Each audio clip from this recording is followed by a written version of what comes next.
I am located in South Louisiana, All right. Lafayette, Louisiana, which is like I don't know if you heard about like Cajun country or anything like Yeah, that. yeah, yeah, yeah. Well, I'm in the middle of that. I'm in the capital of all of that. All right. Cool. Yeah. And where you located? I know you're in Norway, but whereabouts? Half an hour outside Oslo. It's a small town called Fetsund, so it's like a half an hour from Oslo. Okay. So it's not in Oslo my whole life. So commuting back and forth was no problem. Okay. Cool. Well, joining me today Yeah. is Mr. Andre. He has been a part of the beginnings of 1349 um, as Tjalve. He has been part of 1349 from 1997. He was on the demos. Participated in Liberation album, and he is, as of late, has his own podcast entitled Becoming Tjalve. You can catch that anywhere you have streaming services. I know I caught it on Spotify from my mutual friend, Mr. Dev Goro Yeah. of YouTube fame. And so thanks again, Dev, for hooking this up. I really appreciate it. And Andre, thank you so Yeah. much for joining me, man. Thanks for contacting me, man. That's cool. Yeah, definitely. Anytime there is someone uh who's all in the scene of like the Oslo scene or just Norwegian black metal scene by and large, Hmm. I'm always up for a chat.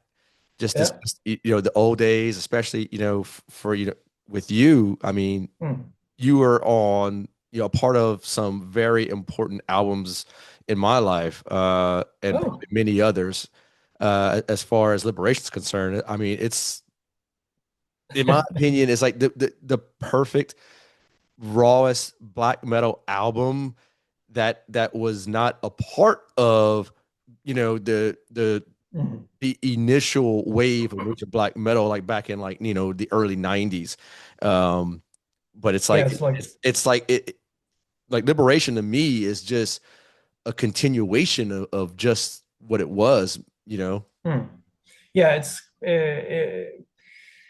kind of 'cause I remember vividly when we released it, and it's the sound on the album is so um, excluding at the time, at least, because you had bands like Dimmu Borgir, Emperor, all these had very like a crystal clear sound and production to them.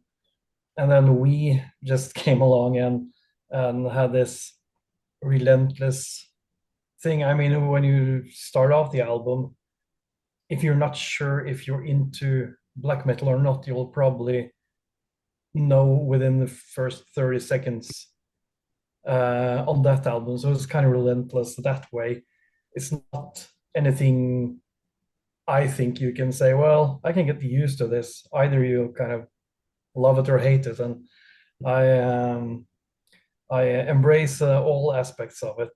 Remember, the thing back then is that when we did some demos with 349, um, and I talked to Dev about this because it didn't dawn on me before now that the case preferred demo sounds like a more likely precursor to Liberation than the mini album did, which is the precursor, because we had a quote unquote better production on the mini album than we on Liberation or and the whole thing. While Case Preferred has that kind of Liberation-esque thing, or you could flip it around that Liberation has a more Case Preferred type of sound to it. I think they the mini album. It's something it's cool. I like it, but I can hear that it's a band kind of finding a formula, not really found it, but are on the search. And on Liberation, it's kind of got settled. That was the recipe. That was we knew where the treasure was Yeah. on that album. And while we did a bunch of we did some demos, even some demos that, as far as I know, exist in only one copy. And one of the 34.9 guys has that copy, and I am so eager to have a listen to it. So I'm trying to get a hold of it these days. But it's a demo we kind of called, I think it was Blood Demon or something. We had one Norwegian song called Tordenskal on it, Blood Demon, and a song called Eldritch Chaos of Demon Cacophony. Wow. Yeah, it's just and when I showed these all these demos or stages of the band to my friends back in the day, they always kind of pester me with, yeah, it's kind of cool songs, but the sound sucks. That was like the go-to thing. Oh yeah, well the sound sucks. Sound sucks. But then people got kind of thrown back that we got Frost on board, and that has so much gravitas to have Frost in a band that they couldn't really. My all my friends I showed them Liberation. Liberation has far kind of, if you will, worse sound than ever. It's so not uh, compelling to the ear. It's the brother of a friend of mine. He got a migraine attack listening to Liberation. So it's like I know that that album is harsh on the ears, but my friends, knowing that it was Frost on drums, for the first time they kind of saw past the kind of harsh production of it, and then that was kind of the first thing I actually got cred uh, from my friends outside of the band. Yeah. And that's strange because that sound on Liberation is it's way out there. Speaking of Frost, Yeah, I mean, I'm just curious, how did the band um, get involved with that working relationship from the beginning? How did that go? How did that come to pass? yeah. That it's kind of interesting because I'm horrible when it comes to time. Where if you say, "Hey, what happened in '97 or '98?" I have no idea. It could be like 2008, for all I know. So I'm kind of leaning on the internet to tell me where I was at certain times.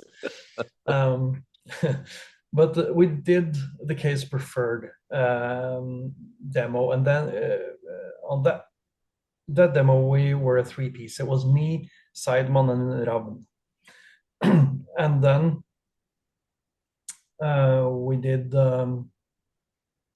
yeah, after that we got Archaeon on board after testing um, some other guitarists as well.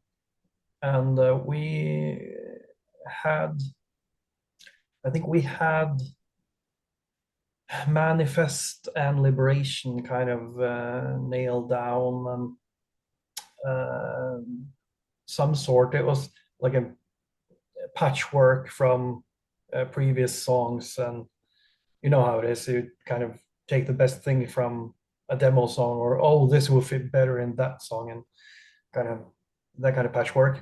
Um, but before that, yeah, we got Archaeon in, and we rehearsed the mini album, song "End of All," and FTV, all those songs, and I think because we share the same rehearsal place as Satyricon. So the kind of even for me that was cool. That was like Satyricon. I mean, if I could tell to my like 5 year younger me, I would just shit my pants. We're gonna share rehearsal room with Satyricon. Yeah. It's actually a opportunity to meet in the hallway and just say hi. I mean, that was huge. I think that was really, really cool. I can't say anything else than I'm a fanboy when it comes to the other black metal stuff. Even though I'm kind of in the scene, Yeah. I'm still brought up on the Shadow Throne and Nemesis Divina and stuff like that. So when I meet people who are like somewhat responsible for me being me and the inspiration for me, I kind of get starstruck when I meet these guys. Um, but the thing is that we share rehearsal place, and then I think Raven said that, well, we're gonna have Frost doing the drums on that one because Raven did the drums up until that point. So we're gonna do. I'm gonna do the vocals, he said, and Frost is gonna do the drums. That was cool. Okay, and we recorded the whole thing in our rehearsal place with the wires going out a door through to the next door because the next room had a studio, and they were also friends. So we kind of the whole mini album is recorded in the rehearsal place via 2 doors down. So kind of cables running through the hallway. And I remember, well, this is my recollection of it. And I know that people may have other. I won't dispute it, but this is my recollection of how he ended up in the band. Of course. Because did the we did the mini album, and we sat on at Elm Street, which is like the hangout back in the day. All the black metal people had this bar called Elm Street, where we hung out. And I remember seeing Frost there. I think it was daytime, and they had these amazers. And I saw Frost sitting way back because we weren't like friends talking. So he sat way down there and he did the thing, and I was just wondering, what are we going to write in the booklet? Is it session drums or guest appears? How will we phrase it? So I went down to his table and I asked him, "Hey, Frost, really cool drumming on the album, but just for clarification, how do you want to be entitled on the album?" And then he said, "Well, as a full-time member." I was like, "Really? Really?" Like, yeah. And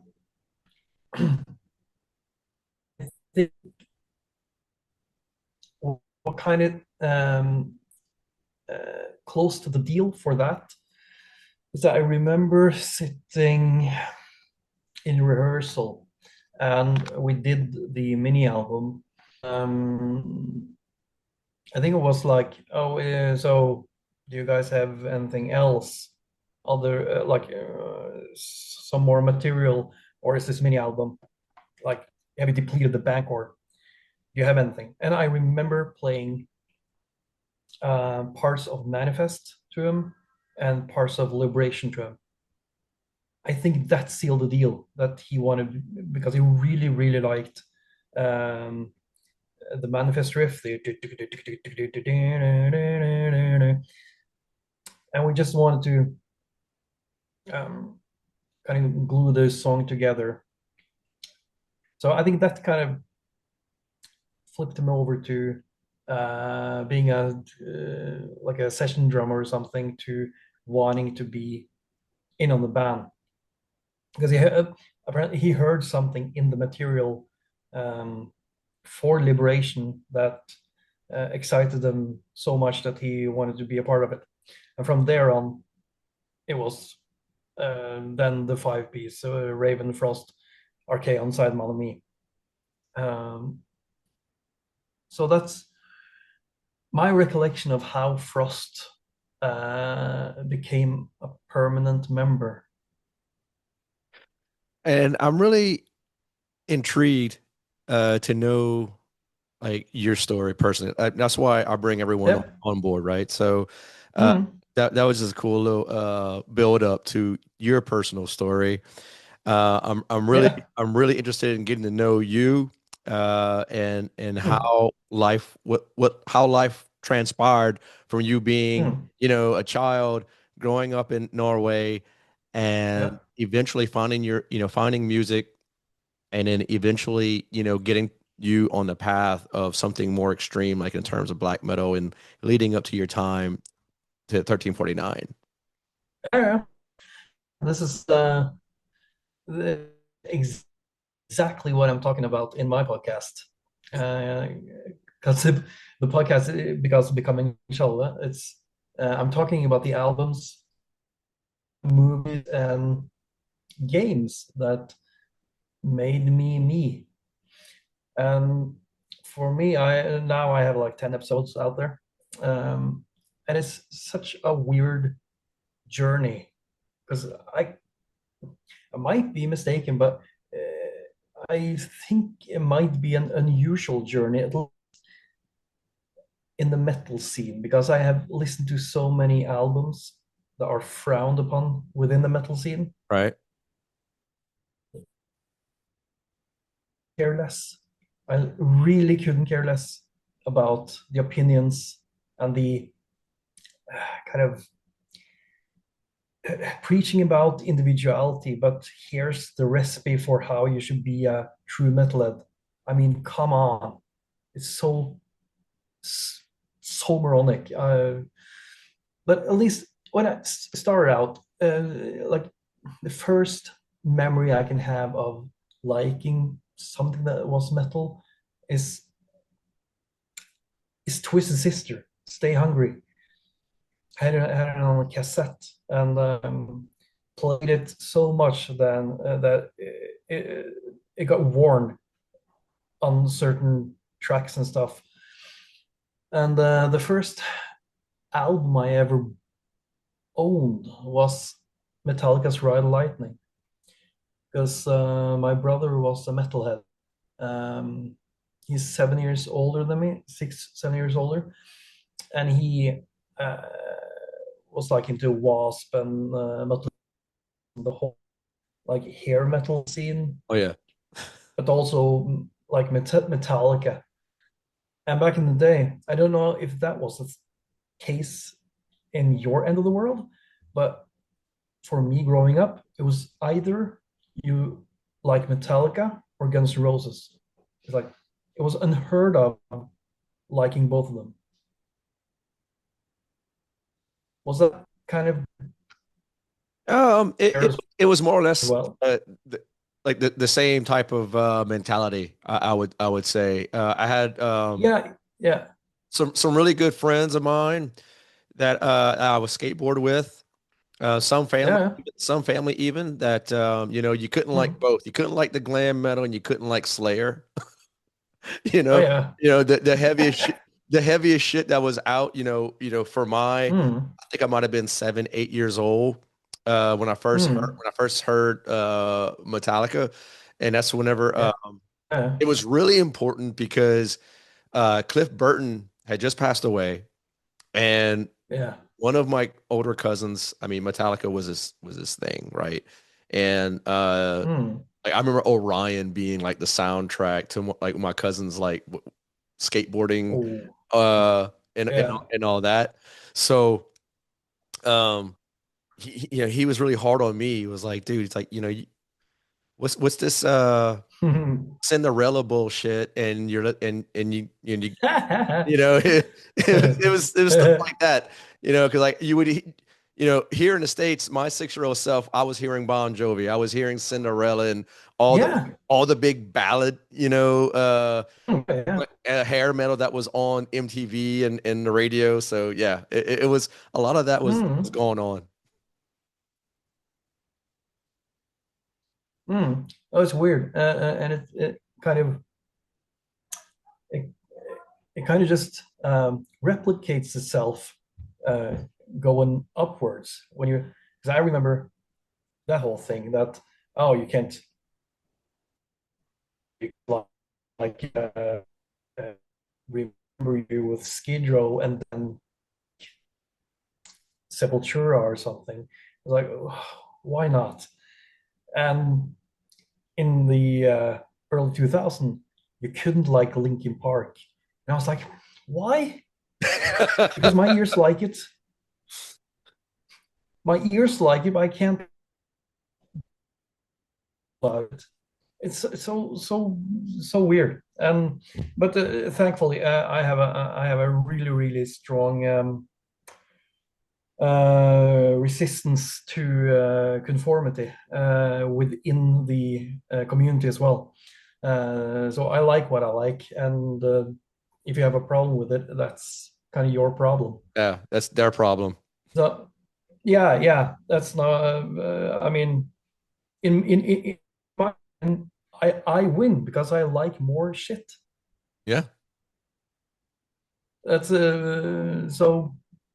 But at least when I started out, it was kind of like a. Uh, it's so many instances where I would not end up being a musician. The first is I think I heard I heard Rod Lightning wanted to play guitar, but to get a guitar, and criteria was that I go to a guitar class, and me being kind of introverted, that was like I remember it was like, is it worth it? And then I got the guitar, and I kind of was painted up in a corner. I was like, oh god damn it, okay, let's do it. And then I went to a guitar class and found out that I learn stuff really quick, but I also get really easily bored by theoretical stuff. Right. So notes and those kind of things were not for me. It was like I want to see how even just like a just like a scale and do do do do do do do do. Okay, cool. Now I can play fluent and I can play it backwards, and that was. And I always still do really. I hate guitar, also acoustic guitars being strummed. I think I think it's awful. I just can imagine like a campfire and kumbaya. Like it's I really really hate it when we were course like CGD. That was like I don't want to do it. I want to do like the finger picking. Yeah. That's kind of my thing. I want to do the probably kind of a bit I don't know, wrecked by Metallica because Yeah. they never had like this strum thing. They only had like the amazing parts like the acoustic session to on To Live Is to Die. It's just the most beautiful thing in the It, world. I And totally Fade to agree with you Black. on that. Totally agree with you on that. It's It's just it's so so good. yeah. So good, man. I mean that you name dropped a song that I'm probably it stays in the playlist. I mean, it's Yeah. once a week I'm listening to that track. Yeah. But it's so amazing. And still to this day, when I do the guitars and uh time I pick up an acoustic guitar, it's that riff. It's like, and then I do the lead with like the harmonies. And to this day, it's like I think it's the most beautiful guitar harmony ever created. It's so beautiful and it's so inspiring how to like double down on a guitar and do the harmonics. It's beyond me. And well, at least I got into playing Metallica stuff. And then at school, it was another guy. His name is Andreas, who was a drummer. At least he wanted, I think he wanted a drum kit or he had a drum kit. Well, no, he had a drum kit. He had like a max tone drum kit, which is like the cheapest. And I had a big sound guitar and a PV Rage 108 little dingy amp. And a guy named Tarja had the same equipment as me. He had a big sound guitar and the PV Rage 108.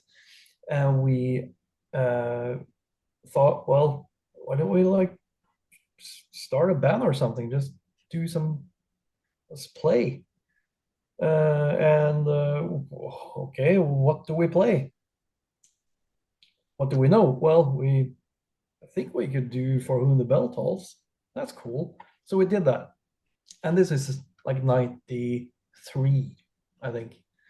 Um, and then we have in Norway we call it konfirmasjon.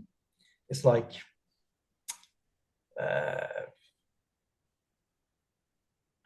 what's the equivalent of that? It's kind of it's like a ceremony, an age where you go from being a kid to a young adult Right. thing.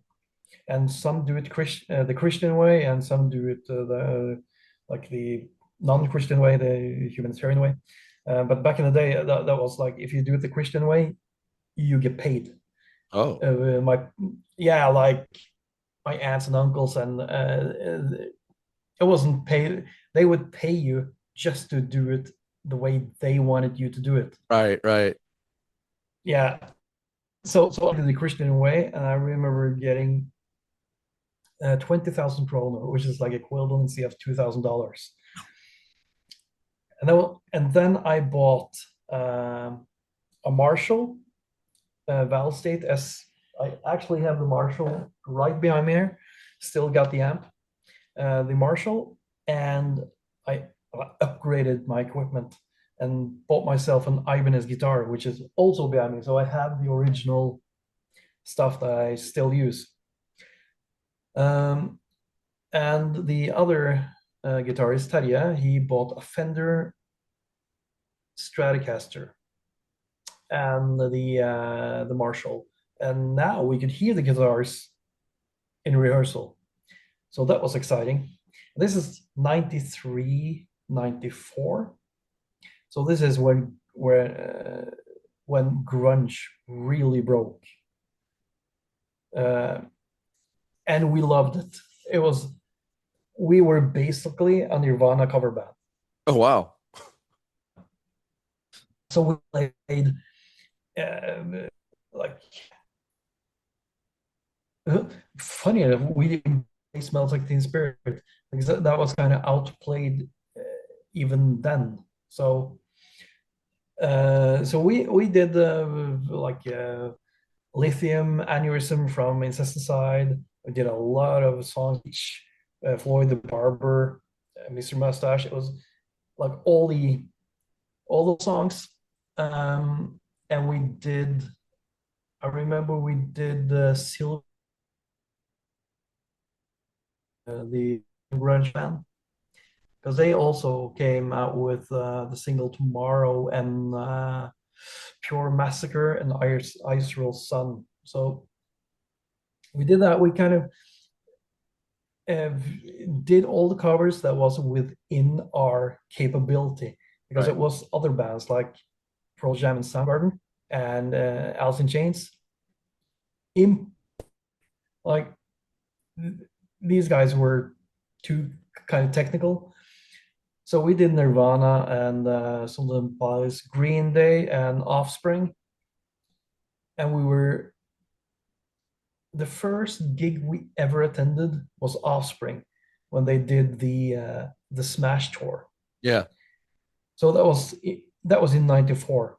94, they did the Smash tour. I was so into it. I still love Offspring. I still love the Smash album and the album before that, Ignition. Really, really love those albums. So we did that, and somehow, in like I think a couple of grades above us was the metal guys, and they were kind of terrifying. Kind of like, these guys. One of the guys, his name is Marius. He had like a D side shirt, and we were like, damn, that's isn't that like Satan stuff? That's that's that's brutal. And but somehow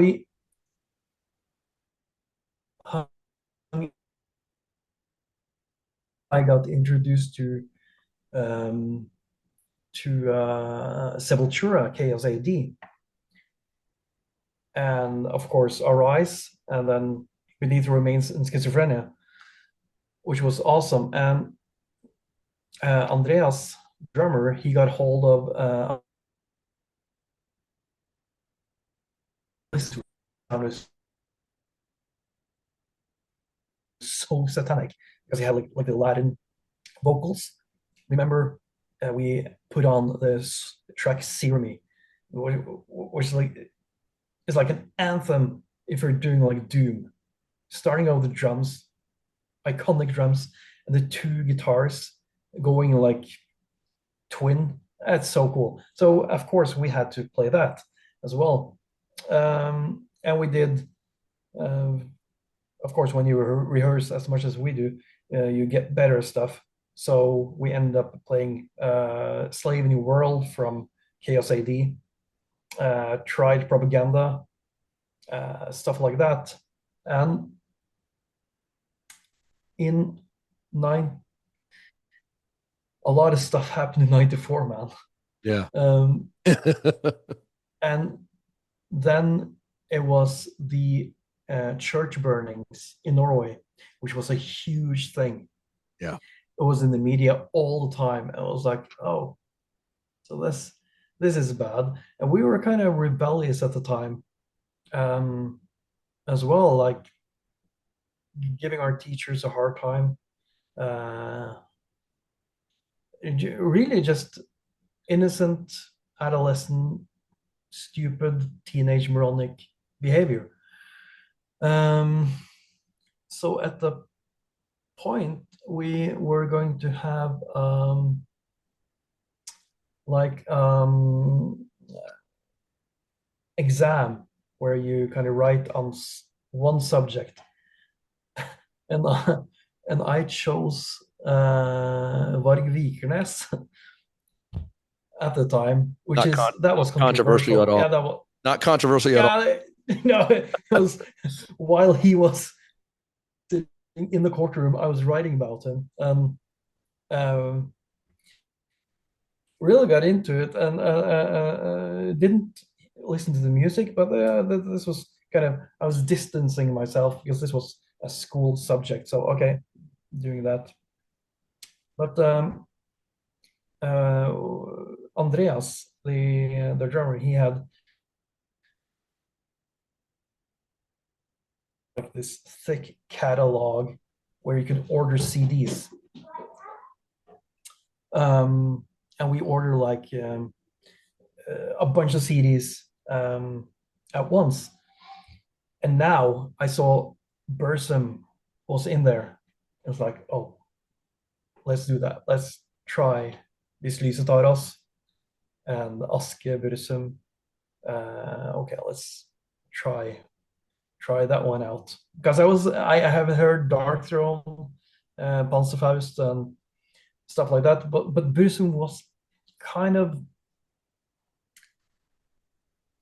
it felt criminal. It felt like I was breaking the law at some point, Right. ordering this. And and this was a time where we were just uh,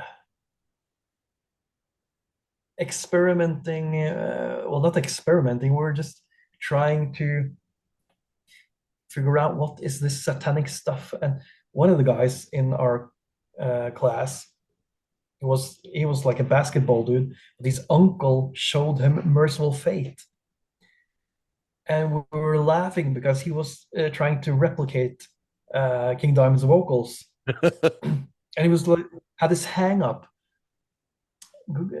walking around because he knew that we liked metal. And he was walking around and I was born on the cemetery in the sign of the man. And he was just wailing. And we laughed every time. Like, what is that? It's like, noobs. It's Nope. Mercy. Yeah. Like he had everything figured out. And for at some point, because this was pre-internet, you couldn't, Right. everything was like in magazines, books, stuff like that. So King Diamond, who is that? Mercy, what is that? What kind of band is that? So we get a hold of a tape. And I'll remember we were in like a room between this bedroom and the place we had drums. And we just turned the lights off and had a cassette with Merciful Fate on a boom blaster and just pressed play on tape. And it was totally dark. And I don't know what we were trying to do, but trying to be like satanic and evil. And I remember it was an intro, which was way scarier than we anticipated. And we felt like this is bad. If our parents walk in now, we're done. This is so bad. But it kind of just we're just messing around with that and kind of feeling the first feel of doing something that's against the grain and evil. It's kind of a thing when you at one point are listening to the Smurfs and everything is just innocent, and then you willfully go into exploring evil.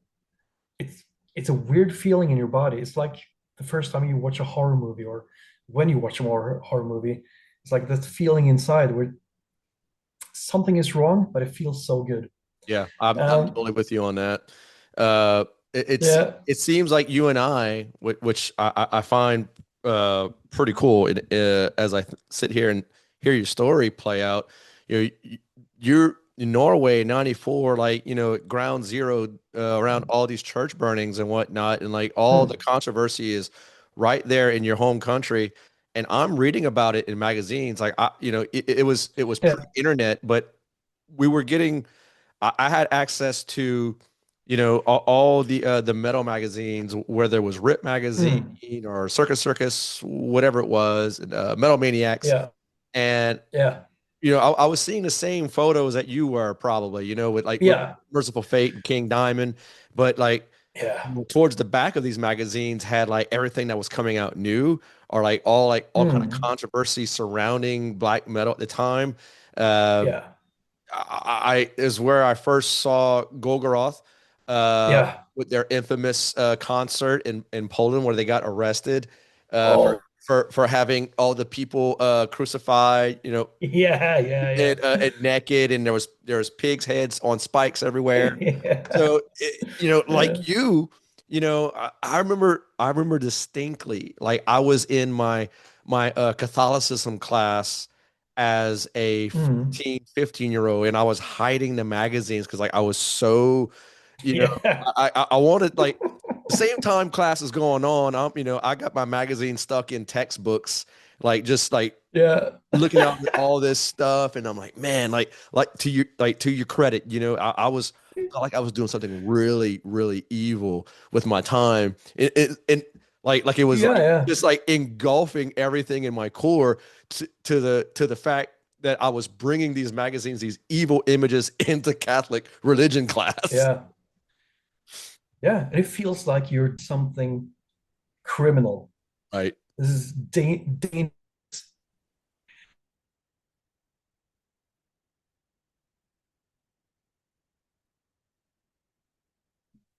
I know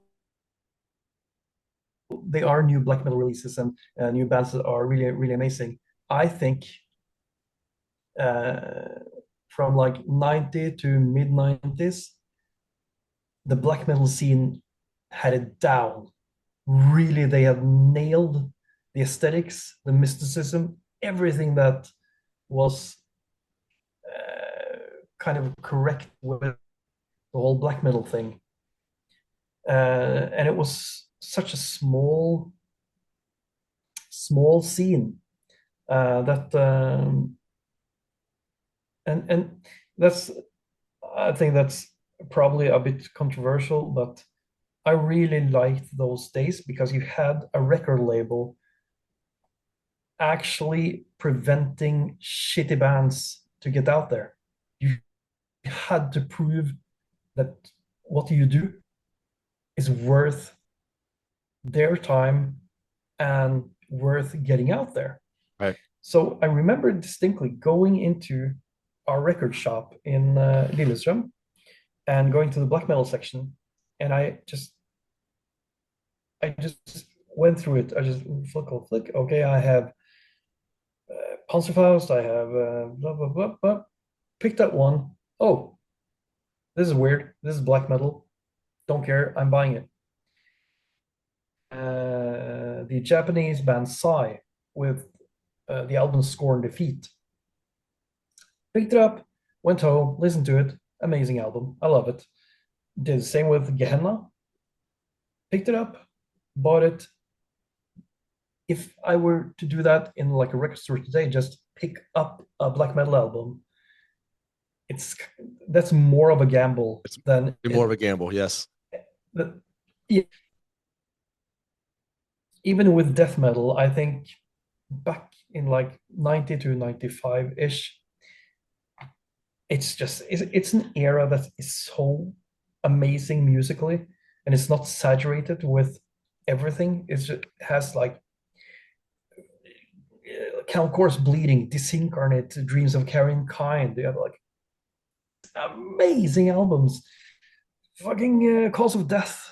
Oh yeah. It's There's it's totally amazing. there's two albums that you have. I hate to give it away, but on your podcast, um, Yeah. you put out two episodes that were centered around your love for them, and Mm, I have them both because they're very important to me. It's like, oh my God, like I was like, whenever I discovered your podcast and mm. was listening to it, and I was went through the episodes rather quickly. Uh, Yeah. because I was like wanting to know more about you and your own personal tastes and what life was like for you as as you were telling it. And Mm. one of them, Yeah. I mean, Dude, what an album. what an album! What an album! I have that one, and I'm just showing you just how important the next one is to me. Yes. That's the album. It's That's so good. it's so good, and I was like, oh man, this is. I mean, me and Andre got two things in common right off Yeah. the bat.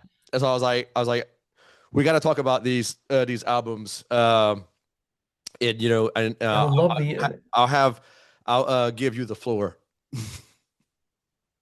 yeah, I think the Vinterskug album is so good. And a former bandmate, a friend of mine, Eirik Renton, he is now having a band called Jordsjuk, which is amazing. Um, he's a drummer for Trollfest and was the first drummer in Pantheon I. He wrote me so with Vinterskugge, and damn, I really miss the technical playing of Fenris. Yes. And I was like, yeah, man. And I went, and he's like, oh, dude, the Lords of Gargoth. Like, let's just hear that one. And I just put on my headset and listen to that song. And then it dawned on me, I was like, this could easily be a song on Dark Throne's Goat Lord, Yeah. because it's so in that vein, and how he is a master of doing the tempo. It's on the last demo there. I think it's like second to last song. Or it's such a good listen, and I also I miss that aspect of Fenris. He's an amazing drummer, and Yes. to be honest, when it comes to Darkthrone, I'm like a Darkthrone nerd. Same, I dude. We could make you and I could make a whole other episode just total geeking out on Dark Throne because I've made yeah, if you go through I bet I have over 100 episodes of this podcast and I don't doubt yeah, that Dark Throne comes up in every one of them, yeah, including this one. including this one. That's cool. But I have like, for me, Darkthrone is like people. Well, Darkthrone fans in general, Darkthrone fans are all about Translating Hunger, Ablaze Northern Sky, and Under a Funeral Moon.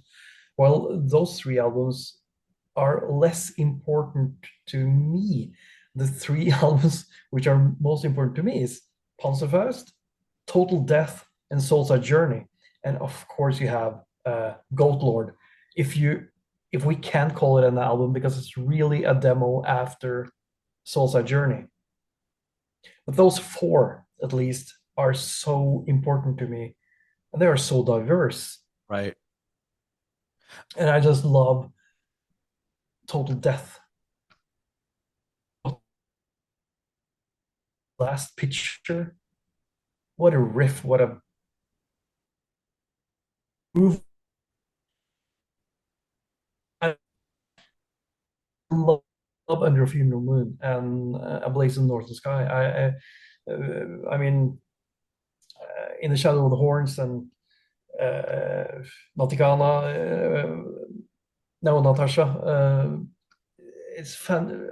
I mean, they're flawless. They Don't get me really wrong. are. They really But for are. me but for me personally, what albums that shaped me are Panzerfaust, Total Death, because I remember Panzerfaust coming out, and our local record store in Oslo called Sound of Noise had all these small posters of the new Darkthrone album, which was Total Death, and he had them plastered all over the shop. And I asked him when he's taking them down, can I get one? He's like, yeah, and he never took them down. So that album uh, has just so many. I think for me, it's just a feeling. The cover of Total Death really, really, for me, it fits the sound of the album and just makes everything very distinct. That album, and of course, Soulside Journey, where it's. I don't think you have technical death metal like Necrophagist and stuff like that, but then you have technical death metal like Darkthrone Soulside Journey. Nobody ever did it like them. I Like, agree. not before, not after. You can't do it. And that's distinct sound as well. These days I'm like getting older and more grumpier, and and I'm kind of more adamant that don't if you're doing a band and you kind of have a feeling that, oh, this sounds almost like Mayhem, Declaration of War, then just don't do it. Do something else that is not recognizable, because it's kind of a stamp of approval for you if you can replicate something. Yeah. But it really, then it's just personal. Don't try to release it. Do something that is so authentically you. Then, I mean, if you were to now, if you said, well, dude, I have a couple of hidden tracks from a band back in '94, and you put it on, and I hear the guitars, and I say, oh, you don't need to tell me what this is. This is Pantera, because they had their sound. You couldn't touch their sound. You couldn't replicate it because it would be just a stupid copy. You couldn't do that kind of southern twang to the metal thing Right. without being to the band because they had it down. And the same goes for Darkthrone Soulside Journey. You couldn't, if I were to do some death metal, and well, I'm gonna do something weird after that riff because that is what they would have done. I would just make like a cheaper version of what that was, and I'm saddened by it, and I have gone in that trap myself, and I listen to it, and I'm like, oh, this sounds like Emperor. This sounds like, oh, this is like some other band, or something that I deem like a quality stamp of approval, but I haven't really thought about it other than, oh, I can do what they do. But Mhm. that's, as a musician, not really that interesting. Yeah. I want to do something that nobody else can do. And that's me. That's me doing me. So that's kind of I want to separate the inspiration from the output. I want to be inspired, but I don't want to be so inspired that, oh, if I hear like Mr. Bungle, I don't want to do a Mr. Bungle album because they have done it, and they've done it so good that it's stupid to replicate it. Yeah. And then you have all these black metal bands that have obviously listened to Darkthrone and aesthetically seen uh, Under a Funeral Moon or Blaze in Northern Sky, which is like, okay, black and white, corpse paint, we do that, sitting down in the forest, uh, doing that whole thing, and primitive, and deliberately trying to get uh, a lower sound quality than the equipment is rigged up for. And that's kind of the other way around because Darkthrone tried to try their best with the equipment they had. They didn't try to do a triggered drum kit Oh no, or not at all. because the attitude is there. They dealt with what they had in the best way possible.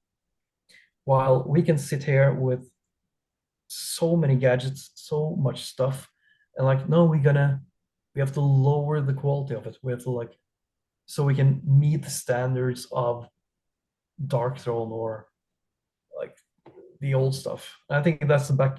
It's a backwards thing. It's more like an homage. I like homages, Mhm. but be then do it like a tribute album or something. Yeah. So I'm really curious on your opinion on on Dark Throne Sardonic Wrath. That's I love my it. my favorites of theirs that I mean you some of you've mentioned Soul Side Journey, of course. Hate Them, Plague uh, Wilder. and Plague Wilder, and I also Yeah. but Sardonic Wrath and Panzerfaust. I mean, it's like Mhm. one A and one B. Yeah, yeah. Yeah, and then like the in my world monopoly on doing them.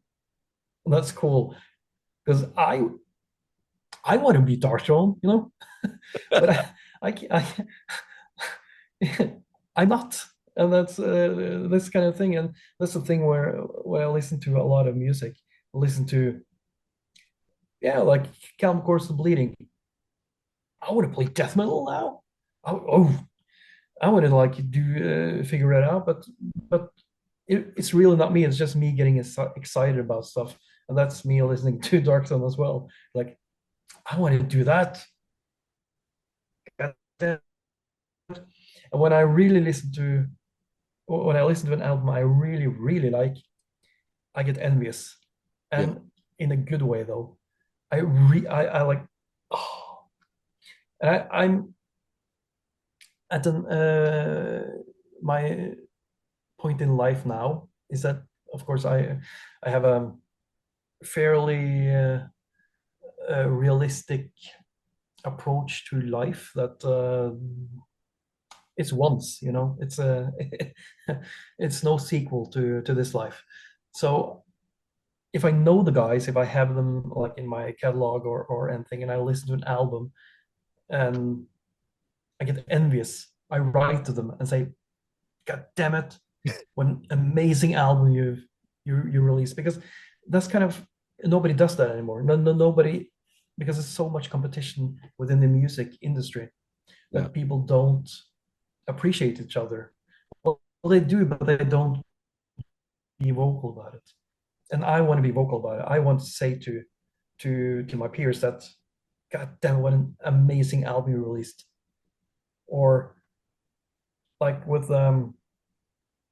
this is kind of probably 10 years ago, but I was listening to The Shadows Realm,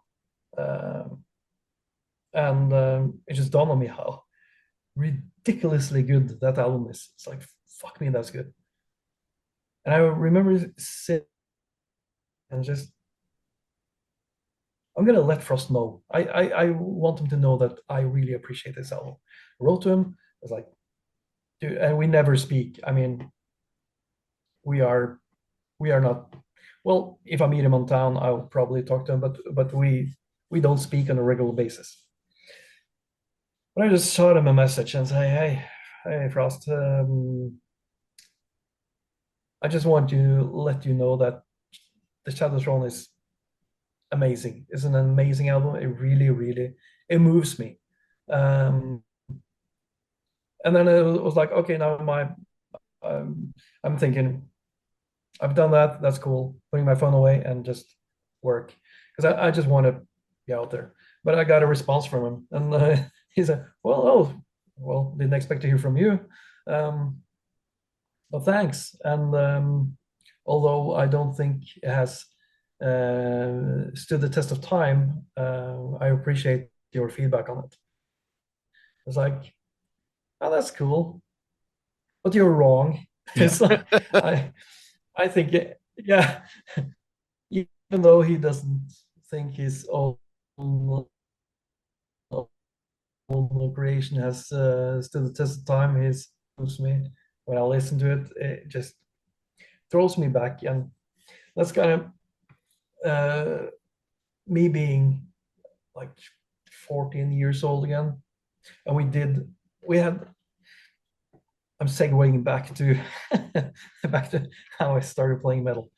Um, uh, we had, of course, this cover band doing Nirvana, Silverchair, whatever, Green Day, and stuff like that. But we also did like Sepultura. We tried out. We did Camel Corpse, but we did Camel Corpse covering Black Sabbath. We did Zero the Hero, which we didn't know was a Black Sabbath cover. We just, Yeah. oh, that's a cool song. Oh, we can play that. So we played that. That was our go-to song. We played because I had the Hammer Smash Face single, and then you had Zero the Hero, and then you had The Exorcist was of course a Possessed cover. We did not know that was a Possessed cover, so we also played that with the amazing riff. Mhm. I played a lot of like small riffs. I remember we playing Rest in Pain from Sepultura on Schizophrenia album, and we couldn't play too many like full-on songs. We could play riffs or parts, and we really enjoyed that.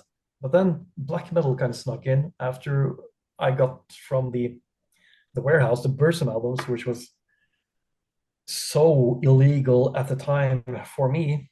I think I was even hiding the albums in my room, because I had a lot of albums, but I like stacked them underneath, Yeah. like so. Andre, how old were you in 94, if you don't mind me asking? So 14 years old Oh, so okay, in 94. so we're the same age. So you were born in 1980 then.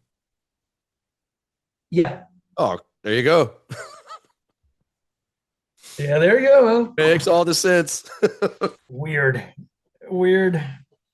You should have grown up here or I there. God, man, I We know we that would be best friends, man. absolutely. That's awesome. We still can be. We still can be. We still can be, man. Yeah. Awesome. Well, at least we did that, and then I remember getting Burzum, which was like didn't like it. It was a bit too harsh. Um, but then I kind of forced myself to like it, and then took me probably a week, and then I loved it. But then we played Stemmen fra Tårnet on that album, because we kind of this is power chords, because trying to figure out things that was not a power chord was a pain in the ass back in the day. Right. So Stemmen fra Tårnet was like, okay, yeah, this is power chords until a certain point, of course. And then along the way, we kind of unlocked certain things. And then it was, we played a bit of In the Mist by the Hills, Satyricon. And then we played, in the background there is my son I see going, you. yeah, I think he's trying to say goodnight or something. Skal du si noe? Skal du si noe? Okay. I love it. Well, That's the first time we ever had someone's kid on the podcast. I love it. yeah, that's awesome. Yeah, it's cool. Well, we did Enemies by the Hills, and we did um, the track Vikingland. Kind of unlocked something, because then you can have like an open A and do movements on the D string. Like, oh, so that's a possibility. That was awesome. And there, and this is, I need to talk to Tarje or something, because for some, I don't know how we did it, but we imagine this: we could play like, okay, a full Nirvana song, never a full Sepultura song, never a full like Satyricon song. Well, but we played, and we played really well as well. We played the whole opening for Bergtatt Ulver, the first song. And that's hard because it's big chords, and we played it actually correct as well. I think maybe somebody knew somebody who knew somebody Mhm. knew the band how to play it, because I can imagine us trying to pick that. It's like 4 strings with a lot of weird chords. And I think I asked Håvard last year, because I had a podcast called Nerdatorium, where we had Håvard from Ulver as a guest, and I picked his brain because I'm an Ulver nerd when it comes to the first 3 albums. 2 seconds, dude. Yeah?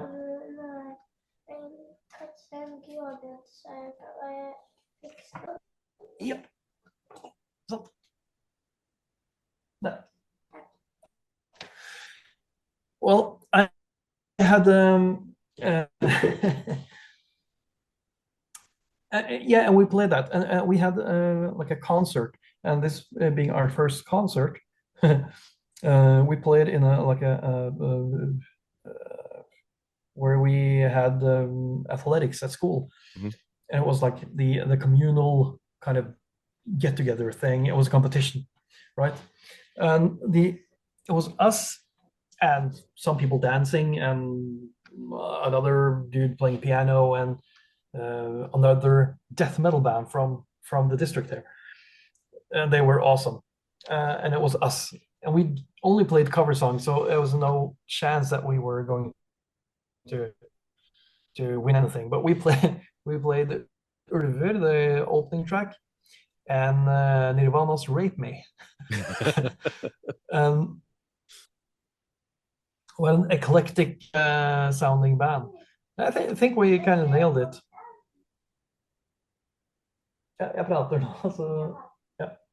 And from there on, we had um, a bunch of grunge songs, and it kind of bothers me that we never recorded them. We did like a bunch of rehearsal tapes, but we never recorded the songs, and the rehearsal tapes are probably long gone now. But we kind of messed around with some kind of black metal, or it wasn't really black metal, it was just some stupid things that was more metal than grunge. Right. And the band kind of just uh, dwibbled because I got a girlfriend and they didn't like her and stuff. So everything just got separated really hard. And me and her started a band, and they started a band. Those two other guys, and they were way better than us. I mean, they had a band called Power Nocturnus, which was awesome, and we did this kind of cringe-worthy shit where it was just ridiculous, but the passion for doing it was stronger than kind of the realization on how shit it really was. So I got fairly mocked and bullied around, like I wasn't supposed to be anything or accomplish anything, and I think that maybe triggered uh, triggered me to do the stuff I did, because it was not supportive. Um, it was no support around me uh, for me to accomplish anything. It was more ridiculing me for how shit I was at guitar, or how bad my taste in songs or structures was. It wasn't. They didn't build me up at any time. So it was good to just separate from them. I'm still friends with them today, but I kind of shifted the whole thing where we got a rehearsal place in Oslo, and it was like a youth club where we had the rehearsal place. Mhm. I remember we applied for a guitarist, and a guy named Daniel joined in. So okay, now we have a couple of songs. I still remember the songs we had, uh, and I still can play them today. And I'm thinking maybe I should re-record them just for novel, and just so when I die, they'll be gone. It would be cool to leave a legacy that they actually exist. So we did that, and then we applied for a drummer. So we named the band Alvheim, and I took the name Tjalve, and my girlfriend at the time, she was a vocalist doing grim vocals. That was kind of cool. She had an artist name, I can't remember that, and Daniel, the new guitarist, had a name which I can't remember either. And then we applied for a drummer. So we had this paper in Oslo, needs a drummer. Stuck it up on a place called Body Map, which is a place they sold like sweaters and stuff, like band shirts and stuff like that. And then I remember a guy calling me and like, "You are applying for a drummer?" Like, yeah,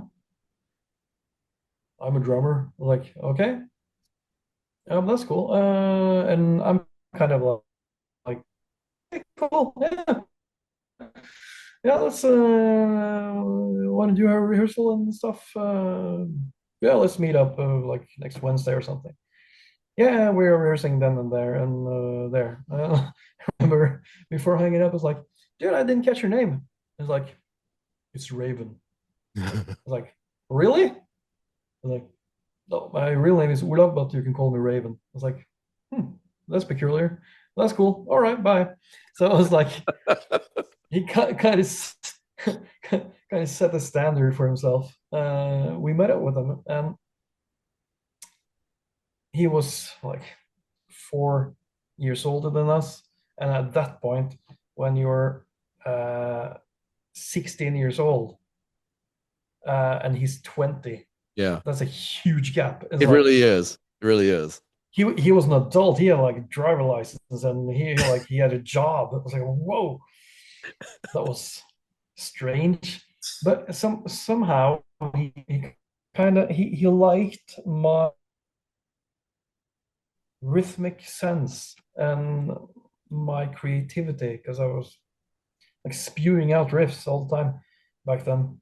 And we did like, yeah, okay, we did the demo thing, and at some point, because he couldn't really do the blast beats that good, and we made a couple of songs that had maybe one or two blast beats, and he couldn't his I think his left foot wasn't strong enough to get the hit on the bass drum.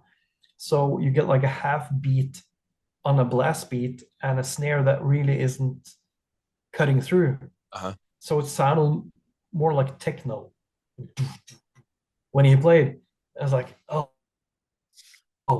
this is bad. And at a certain point, we were like, we probably should fire him because we need a drummer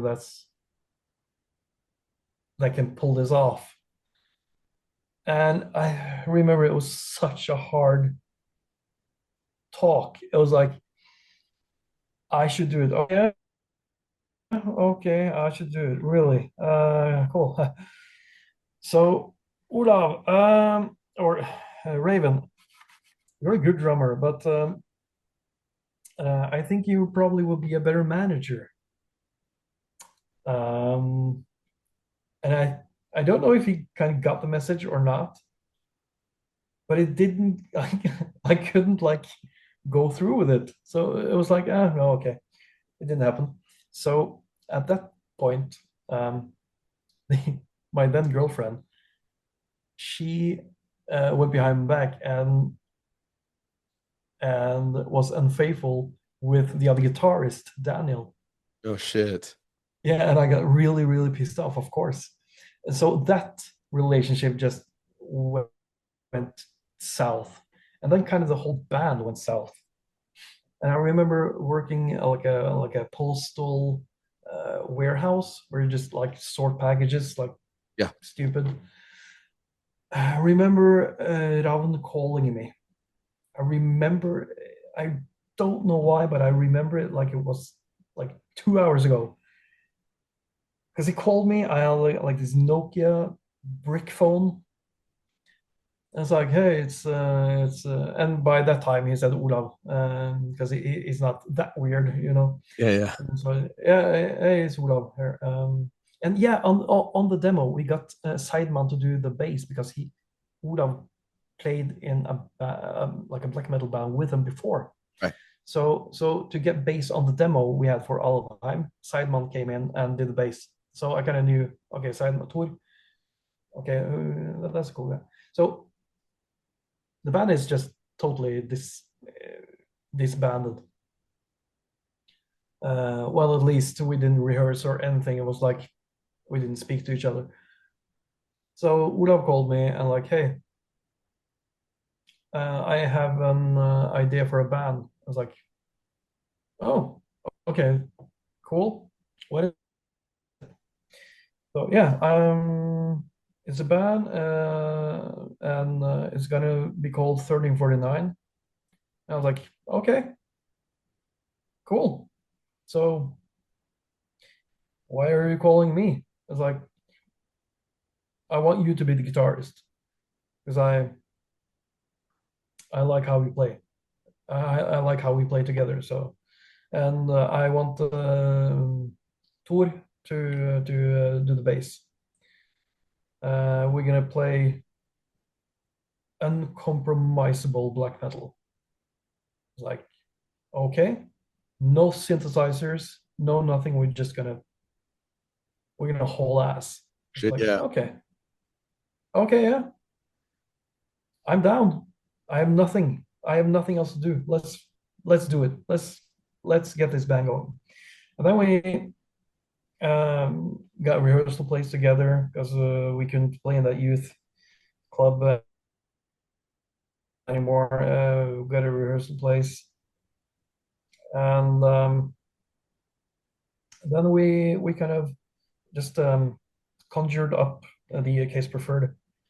No, what I'm saying, the demo before that, the blood thing, because we got a guitarist called Balfouri. A guy name is called Lars Larsen. He went on to create some other bands. We did the demo there, the Blood Demon. We had Blood Demon, and I think some of the riffs from that demo also maybe have bled onto Liberation. We got into the studio, fairly good sound, like production wise, very good. But bless his heart, Balfouri, he was so nervous he couldn't play, and I was kind of that was kind of new to me. That was like, okay, that's strange. Just play. I mean, how hard is it to just play? Now I can relate because nerves and stuff like that kind of messes you up. So he wasn't able to play. So I played all the guitars, and then he kind of quit the band, or maybe he got fired. I can't recall. But there's no bad blood at all between us. Um, and then we went into becoming a three-piece, and then we did Chaos Preferred, and I was like, don't know if I should be the only guitarist. Maybe we should try to have somebody else. So as well. So we played with some other guitarists, and we settled on Archaon. And I remember Olav asking me because he said, "Well, Andre, this is totally up to you. This is your decision, nobody else, because this is the guy you have to play with. So either thumbs up or thumbs down." So I thought that Arcane had something about him that I thought was interesting, and yeah, we could make this work. So it was a thumbs up from me, and then Arcane got on. And then we actually tried out maybe maybe three drummers, because at the point Raven wanted to do only vocals. So we tried out, and we even tried out Andreas, who was the grunge drummer from my first band, and he plays cool, but we had to have blast beats, and that's kind of a hurdle when you're a drummer. If you can't do the blast beats, it's a pain in the ass to to do. Yeah, because the We, the blast beats in 1349 just go on relentlessly. Yeah, they are ridiculous. And it's, I have so much to say about that as well. Well, we tested out some drummers, and then yeah, it ended up with Frost initially, segueing into the story where which I told you about the mini album, and then we got into to doing Liberation and forming the band and stuff, and that's kind of that was an epiphany for me doing Liberation, because I have been able to hide behind uh, a drummer that I could groove with, really, and that's Ravn. Me and Ravn in rehearsal place, I would bet even if we were to go into rehearsal place, we could jam for like an hour and come up with the craziest, coolest stuff ever. Because we just somehow our energies entwined. We could jam out most of the riffs for both the two demos, and a lot of the stuff for Liberation was jammed out, being me, Ravn, and Sideman. Just doing stuff. And one of the songs on Beyond the Apocalypse, The Blade, uh, that's me, Ravn, and Sideman in rehearsal room just doing weird stuff together. And that was our go-to thing, was playing The Blade before it had the name, before it was even conceived of being a song. That was our go-to rehearsing. It was like, oh, cool, let's do that piece. That's cool. And we had a bunch of riffs. I think some of the riffs in like Satanic Propaganda and some other stuff from Riders of the Apocalypse. Certain movements, we had them down because we jammed them out. But recording Liberation with Frost was so out of place in form of me I had to play tight with a drummer that's basically a machine. Right. And that's so hard to do when you are so comfortable playing with a guy that grooves and just you kind of flow together. If you mess up, you kind of mess up together. If you mess up with Frost, you mess up, he won't. It's like a freight train. If you miss it, oh, it's gone. It's Yeah. oh fuck. Yeah. I say the term, the phrase a lot. There are no brakes on the Frost train, like none. No. It's no window for you to even get in on the train. And that's, I, I remember playing a live with 34.9, which was, I mean, people will probably say that, that would be the coolest thing ever. That's what a dream come true. For me, it was a nightmare. It was, I hated playing live with 34.9. It was cool with the crowds. It was cool doing Riders of the Apocalypse. It was cool doing Satanic Propaganda, even Manifest, Singer of Strange Songs. It was cool doing those songs. But doing I'm Abomination, it's a fucking nightmare. It's horrible. I hated it because it was such a strain, and with the you had to have the best listening environment, because you're doing, I mean, you're there, you're in full chorus band, people are crazy. The monitor is your only guide. That's your like That's it, the only guide for you. And if that's not optimal, you're screwed. And what do you do if you're screwed? I mean, eh, it's like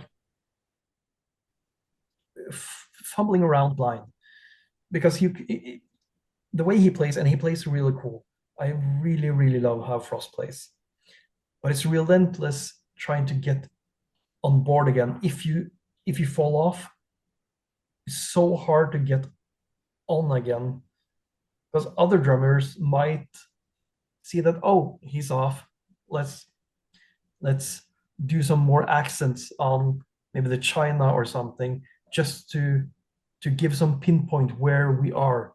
Right. But doing a blast without anything, you could be anywhere. You could be anywhere in the riff. So that was a hard lesson. I remember doing we did the first gig in 2000, actually New Year's 2000. We played the Liberation in its entirety, the only and first time we ever did that. And that was my first, well, our first gig, the first 34 gig ever. And I said, well, to the sound guy, give me everything. Give me everything in the monitor. I want snare. I want everything.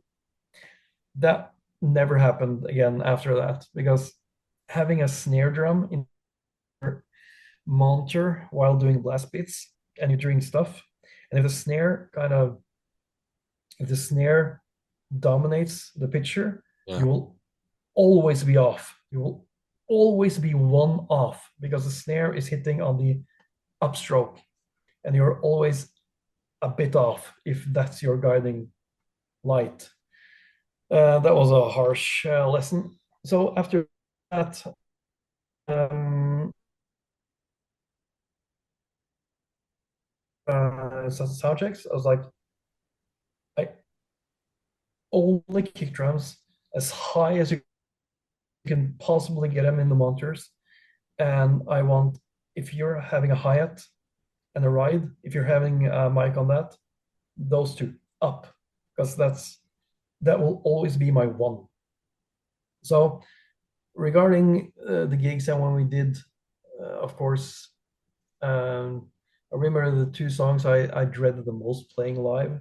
It was I'm Abomination and Chasing Dragons. Because it's not because they're so difficult or so hard, but we played them every night, Yeah. every single night. And it became like, oh, that again. And it's a strain. It's not a like an easy ride. So when um, you play those songs, I remember we always had like Chasing Dragons as number two, and Abomination probably a bit further out. And it was at some point in the set was for me like a breaking point where like, okay, we're done. These two songs are done. Now we have like Necronatalen Sing of Strange Songs, or my favorite playing live, Legion. If we had that, was like, yeah, then I can enjoy myself. I couldn't find any enjoyment playing Chasing Dragons and I Am Abomination. I just couldn't find anything in me that appreciated it because it was work from beginning to stop. It was just, where are we? Okay, we're there.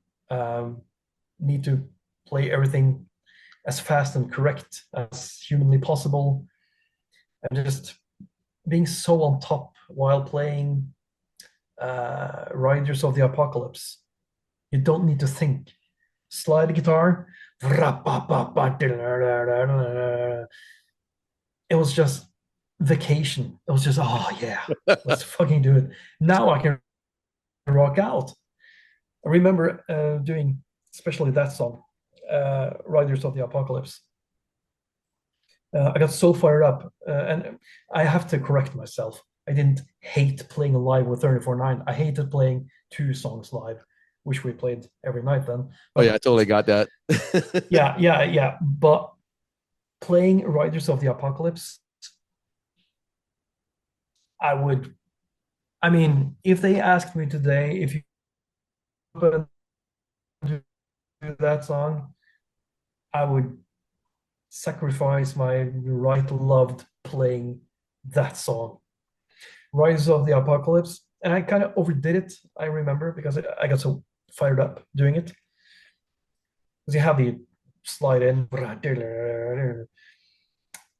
and of course, it's so bangable. Yeah, It's it is. so, I mean, it's just, and the time I overdid it, and this is me because as a child, I was epileptic. And to this day, I have like these telltale signs where I might get a seizure. I haven't had a seizure in like 30 years, but I know the signs Yeah, and I know what not to do. Uh, but going into the breakdown on riders, I got so fired up I couldn't restrain myself. So it was like a head spin. And when he doubles down on the bass drums, it's like I got more into it. It's like it's a wonder my neck didn't snap. And if the light technician didn't get the notice that no strobes, um, I was in deep water right. at the end of the riff because then I was dizzy and all like, oh fuck. And the strobes come on and with a pick slide again. I'm so out of my element that if you can see some live footage on me after that riff, if I go back to the drummerizer, it's because I'm like semi losing it. Yeah, The semi just flooring and having an epileptic seizure because I overdid it with the dizziness and the strobes afterwards. It's like a recipe for disaster. So it's like me trying to find my bearings again and going back to the drummerizer and try to look cool. Watching Frost and having my guitar up there. It's like trying to just, where am I? What's my name again? I was like, oh. So so I loved playing certain songs live with 34. I loved playing satanic propaganda. Um, but the more technical, the least pleasurable for me. hmm It was more of a strain. It was like, oh, this is so hard. Like chasing dragons with all the weird ass time signature, do it in, like the typical Archeon hmm way of writing riffs. It kind of I couldn't like flow with it because I'm a grunge dude. In my whole foundation is based on grunge. Yeah. I like to just flow with it and just like do all that stuff instead of like I was like, oh, that's such a strain. I But think a yeah. name that you a name of the band that you name dropped earlier whenever you're talking about grunge that probably if you're not our age, you missed it. Fucking Oh yeah. Silverchair. That is one, Soldier, I love it. that is one name that hardly ever gets mentioned anymore because I you know know. they had two their first two albums was Yeah. really I mean I Freak really Show and Frog Song. yeah and I mean I remember being a teenager hearing that on the radio and I was like you know what this isn't too bad at all and then I mean and kind of find out Yeah. those guys were I think they were younger than us when they were putting that out and Yeah. They were like 16 or something. 16 or Yeah. something like that. Yeah. I mean, I thought they Yeah. at first, at first glance, you'd like, these are the Australian Hanson brothers, you know? Yeah. I know. I know. I was like, and they also they were like a three piece. So I was like, Yeah. are they trying to be Nirvana or something? But and I remember getting the single for Tomorrow, and then you have I think it's a song called Borderline or Shoreline, something like that. And it's kind of a break in there where he's doing like this really like metal riff, and he has this vocal, just like a one thing where he goes, "Ruh," Yeah. and I like, oh, he's into death metal. It's like Yeah. that's small of a snippet, and I go through, go like, oh, he's into death metal, so this is cool. And I remember in 2000, because I went to like a music school thing. This was when we recorded Liberation. I flunked the school because I went into recording sessions with 34.9 instead of being in school. But in hindsight, totally worth it. um, but I remember that year. Uh, it was the year, I think, um, if I'm not mistaken, both Machine Head released their kind of shitty album after two fairly good albums, which is Burn in My Eyes and The More Things Change.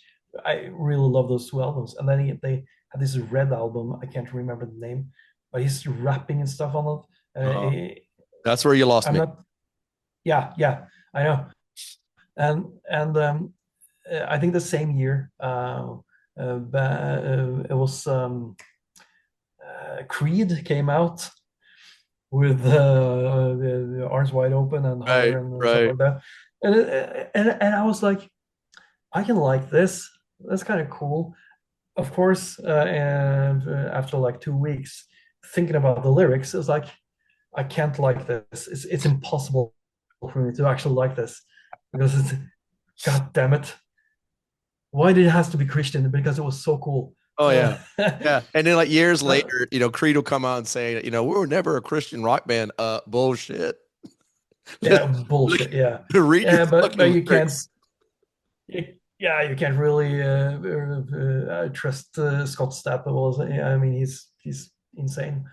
Um, but the same year, Silverchair released an album that was so unlike their two first albums. Yeah. They released Neon Ballroom, Yeah. and that's one of my favorite Silverchair albums because it's so off there.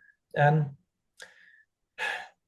he has done something with the album that no, like it's I talked about before. No one sounds like that album. Silverchair, Neon Ballroom. That's the only album that sounds like Neon Ballroom. Hmm.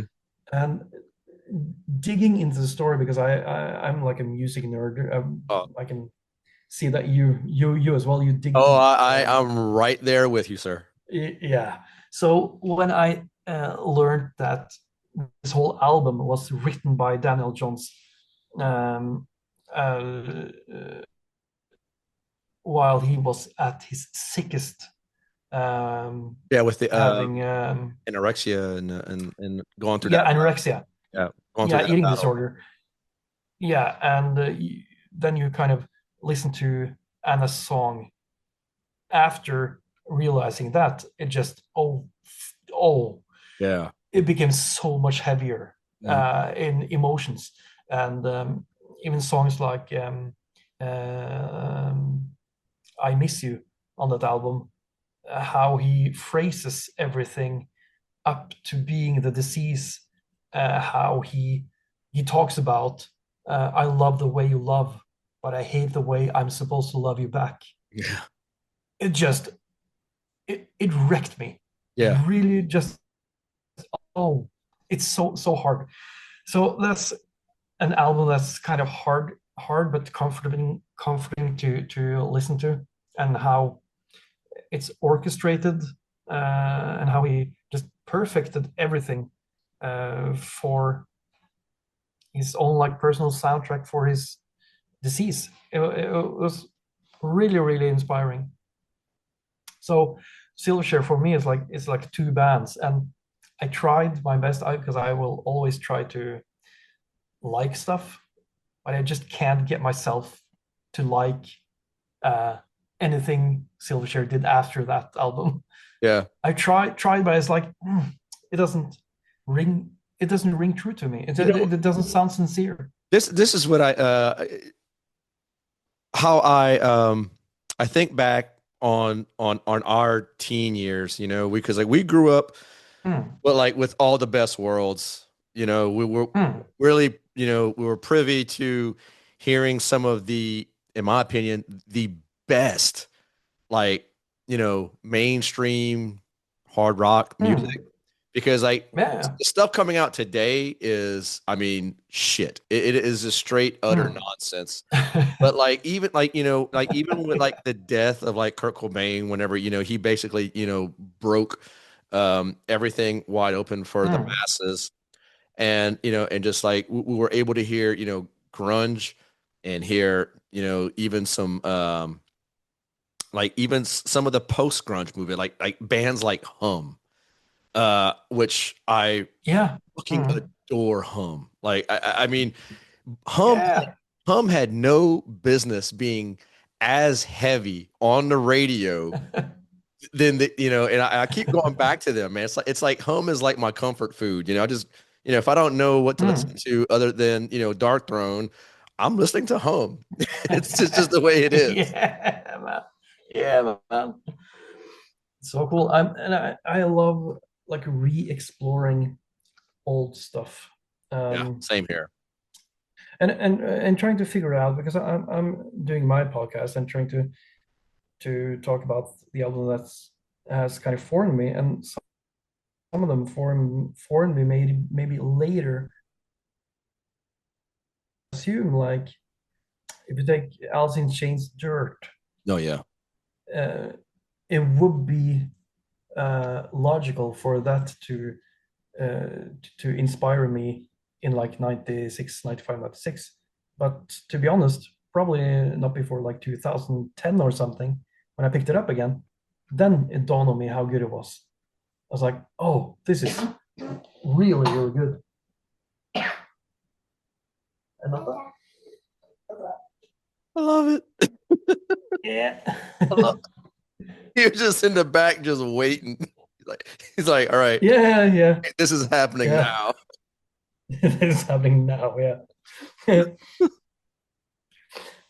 But I like uh, I, going like when you talk about like Alice in Chains, it's um, Lane Staley is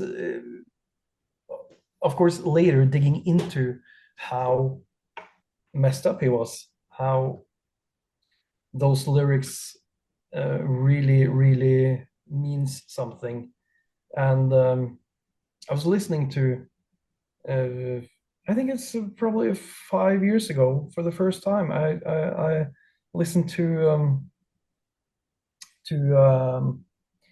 I think it's the Alice in Chains Jar of Oh, Lies such a great, album. yeah, such a great album. I just love that one. I mean, Yeah, I and forget. the song I Stay Away, it Oh, didn't dawn on me how powerful that song was until like 5 years ago.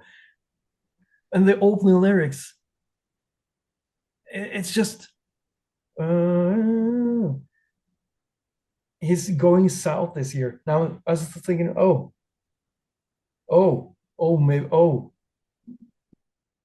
maybe he's not just going south, but like down. He's he's done. And when he sings the lyrics, "I stay away," I mean, majority of people around the world they feel that more than once in life. That I'm so fucked up. I'll just stay away because it won't. well, I'll tell you what. I'm no use to the world right now. Yeah, that and their song "Brother." Yeah, Oh man, it that is one song that just hits me. I mean, um, yeah. I'm a recovering alcoholic addict, Okay, yeah. and I mean, I've been sober now 17 years, and Congratulations. thank you. And and when I hear that song, from moment to moment, you know, that's another song that's always in the playlist, and like I could always hear, you know, myself on both ends of the narrative in that song. Mm, You know, like yeah. I could easily be the one uh being the person to come, you know, to comfort and just, you know, be rest assuring that, Mm, you know, everything's gonna be okay. Or I'm the dude running away from his issues. Like I could be mm. both of those guys, you know. And so Yeah, yeah, yeah. that song right there just resonates with me in a spot that, you know, uh it's Mm. can't live without it. Yeah. I can totally understand that. And that's the magical thing about being a good lyricist. And it's so awe-inspiring to read those lyrics. And so, and I have a story about the lyrics and how weird we artists are about stuff. Because in I think 2001, I think 2002. Maybe I'm wrong because I'm horrible at dates or years. But we 34 played in Bergen, and I think we were headlining. I think it was a festival called Hole in the Sky, and the Catatonia played uh, just before us, I think. And they had just released the year before, I think. They released Last Fair Deal Gone Down, Mhm. and I was like, "Oh, that's a good album. That's really cool. I need to hang out with these guys because that's inspiring. They are doing something I can't do. They are really and they have the same aspect towards the 34 9. So it was like, damn, you guys, you are doing something really cool that we can't do. Like fierce black metal and the total doomy thing they did. So I became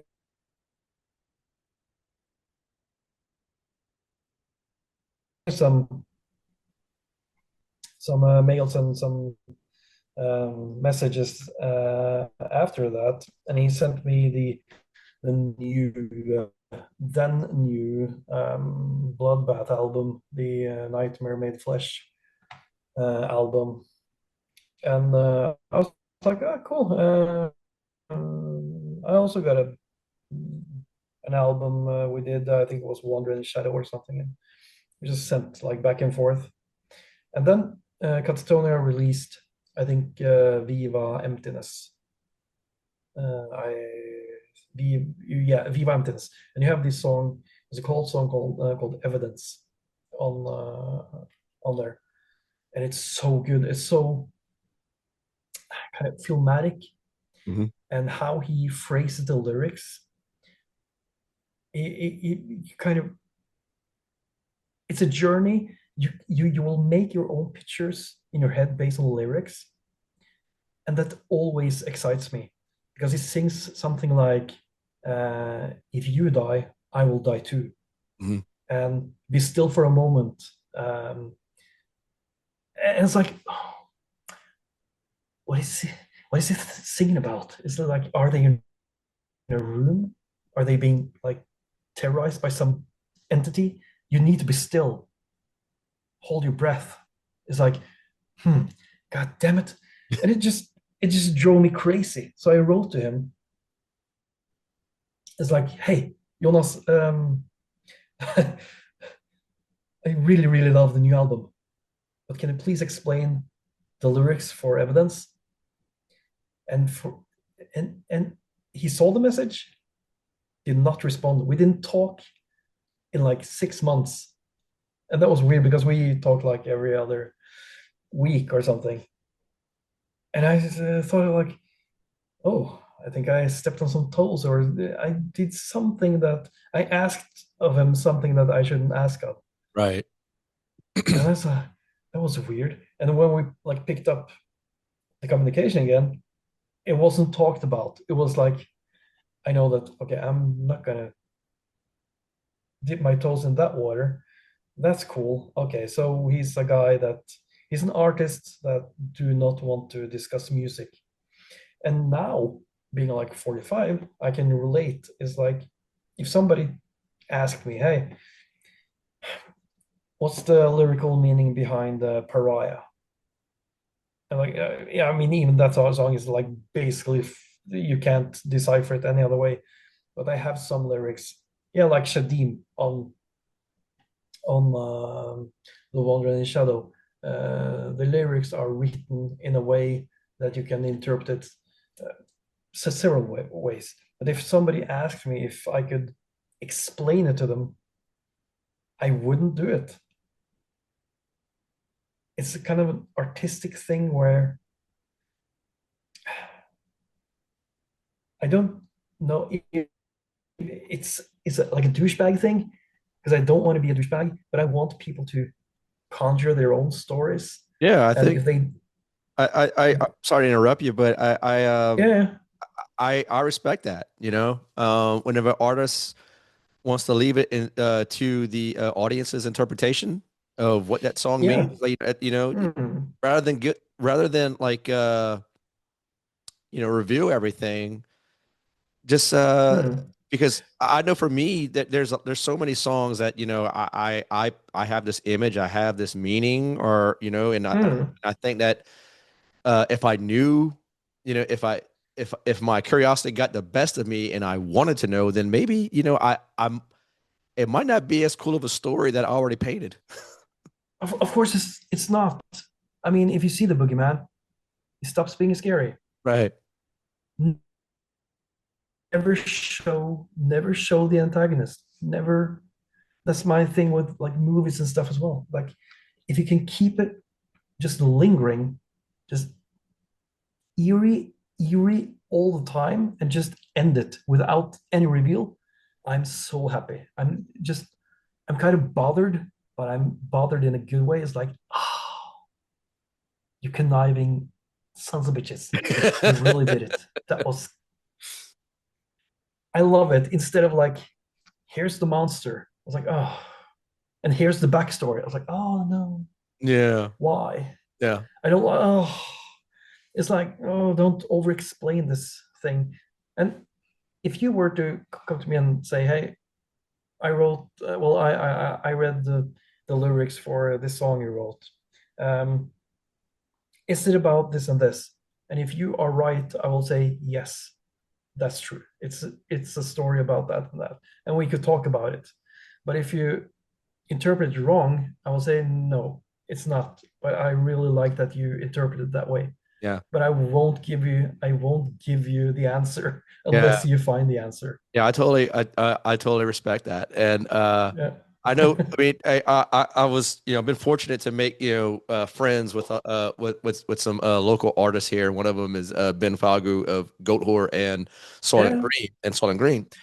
And one of the first, conversations I had with him, a few years back was like, dude, like, because I really wanted to know. Like, I know like one of their songs deals with some realms of recovery and addiction and substance abuse and things like that. Mm, And mm. me, Yeah. being recovering alcoholic that I am, I was like, it's like, dude, I gotta know, like, his Mm, does this involve your own like mm. personal demons? And and he's like, what do you think? And, or like, how do you interpret it, Mo? And I'm like, he's like, because to your credit, it's like, why give it all away when Mm. it's whatever you think is probably the best. That's the art. Yeah. That therein lies the art. Yeah. I mean, it's a gift that it actually starts some processes within you, and you maybe at a certain point are so convinced that these lyrics are they're about me. Right. It's about like they are telling my story. It has to be, and I'm. It may be way off, Yeah. and it's kind of I think I really respect artists that are so.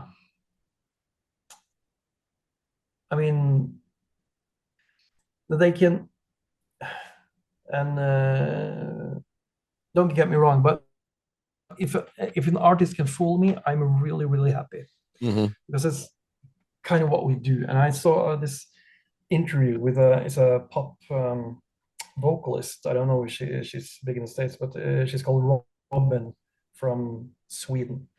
It's a I think she's an amazing artist, and she has one song uh, that is named "Be Mine," and it's this heartbreaking song. And she has this speech in the middle of the song where it's like she say, "Hey, I saw you," because she's talking to her former boyfriend. I saw you with this other chick, and she was wearing your scarf, and it's just it rings so true. She got interviewed um, regarding the single, and the guy is like, "Man, you how are you?" I was like, "Yeah, I'm fine," but the lyrics on this, you had to really had a terrible, terrible breakup. She goes, "No, never happened. I just, I just, I just tried to figure out how it could happen." It's like, oh, and I really love that she fooled me, Yeah. and I really loved that she is so open about it. That no, never been dumped ever, so Yeah. I'm happy. That's cool. But You know she what? convinced me it's like a movie. You know, and that's the same case for Taylor Swift because she's fooling everyone on every song she's ever wrote, where she's Yeah, depressed and like everything is, terrible, whatever. Meanwhile, homegirl is going to the bank, cashing every single yeah, check. it's like Lana Del Rey, and I fucking love her songs. I was Oh, like, she's yeah, yeah, she's great too. She's really it was, great. yeah, and I'm like, yeah, fool me. That's fine. She has the capability of fooling me. So and I really appreciate it. While other artists, it's like, no, no, no, I'm not having it. It's like a movie, Yeah. where you see really, really good actors. It's like this is really devastating. It's like, and you have really shit actors. Like, don't buying. I'm not buying it. It's Yeah. same thing in music. If Yeah. you really believe it, then it rings true. And if you're kind of just a fan of it and stuff like that, as I said before, I really am. And I think it's kind of depressing when you see. I could easily like go online, see uh, any death metal band. It would be,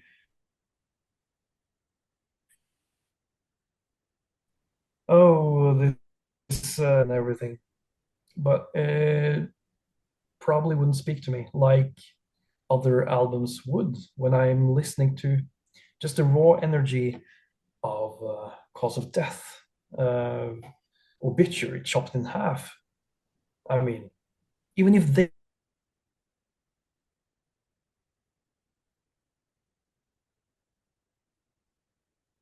recorded it, I wouldn't listen to it because the original Cause of Death is so amazingly good. So, so that's kind of my grumpy ass Well, I take on the could. music industry Oh, right now. oh man, I definitely echo those sentiments. I mean, I'm with you right there. I there is um way less new content, new music that's grabbing my attention. But when it does, I'm really impressed with it. I've been listening to Hmm. a lot of bands that have a lot of younger bands that have been like involved with this new wave of British heavy metal um, influence. Yeah. I just interviewed Hmm. Century from Sweden. Yeah. I saw them in Oslo Hmm. in October, along with Amethyst Helversport and Oslo's Flight. And I mean, Mm. and I interviewed Flight as well. And I mean, I'm Yeah, yeah, thoroughly impressed with what yeah. they're They're doing. cool. And but it's like, beyond those bands and like, and maybe some local acts here in Louisiana. I just find myself going back to those albums like we talked about earlier, like Dark Throne, Mm.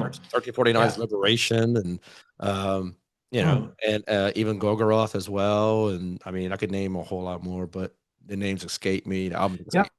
Well, I actually find um, going back to uh, listening to albums from the 90s that I have never heard before gives me more of listening to a new album Hmm. released in like 2025.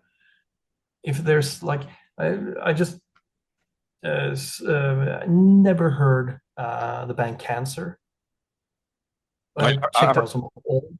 oh yeah, It was cool as fuck. It was like, yeah, because I'm so stuck in the 90s how my preferred metal yeah, comes from same that here.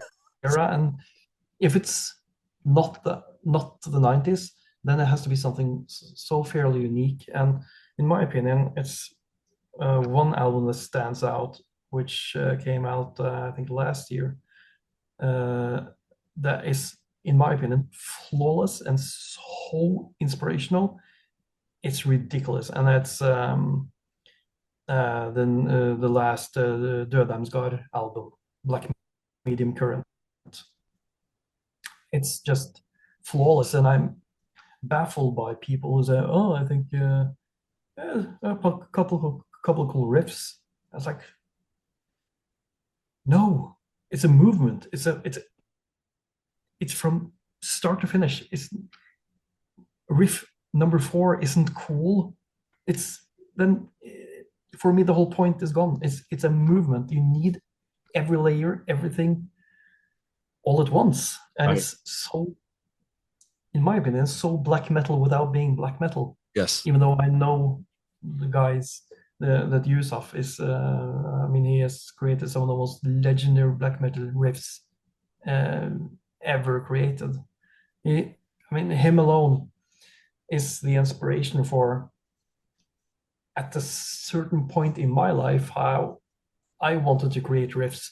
That was after hearing Trace of Reality on the Satanic Art album, because I talked to him about this because he also was a guest in my other pod.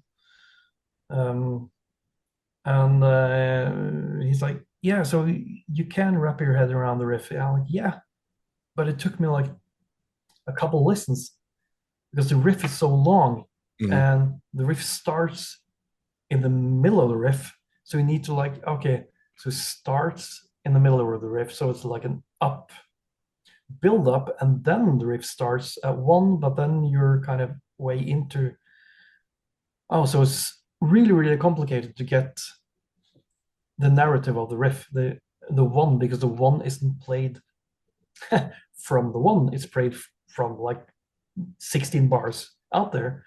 And when you think the riff is done, it continues. It's not 16 bars, it's 32 bars. So the riff is so long that that you kind of uh, get uh, shorter breath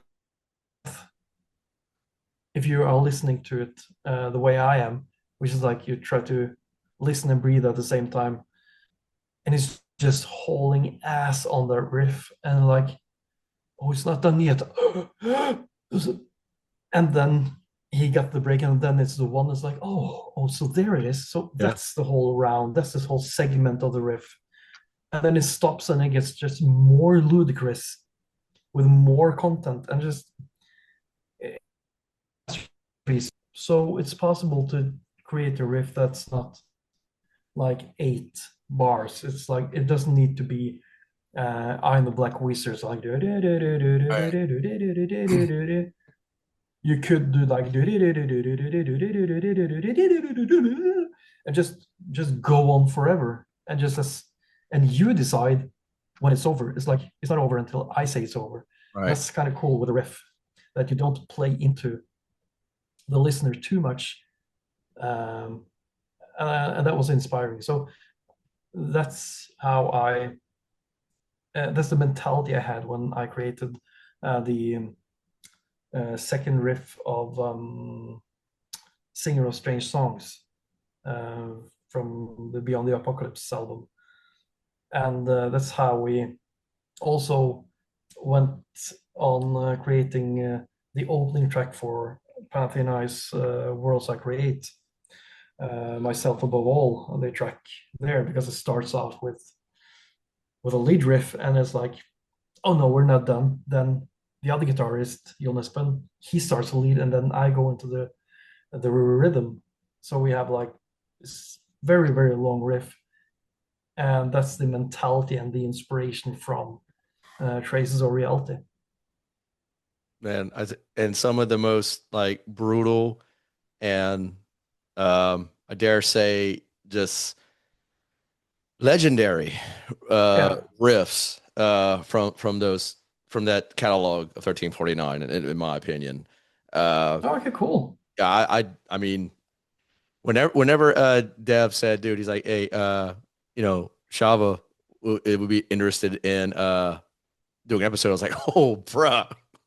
Like Dude, that's cool. I was like, I mean, I was like, this is amazing. Cause um like I said, man, like Liberation, it was one of those albums that after spending the late 90s and early 2000s just like basically just wearing out everything that I had Hmm. Dark Throne wise, and I Mayhem's De Mysteries, Hmm. and even some Gorgoroth, and then I hear Liberation, and I was like, man, it's just like a continuation of Yeah. what was going And it on, was and like was it wasn't, I really appreciate the fact that it wasn't just 1349 continuing on and putting out an album that was just focusing on atmosphere and hmm. the look, but there was like, I mean, y'all had the look, but y'all had the fucking the gall and the riffs and the songs to back up the look. Hmm.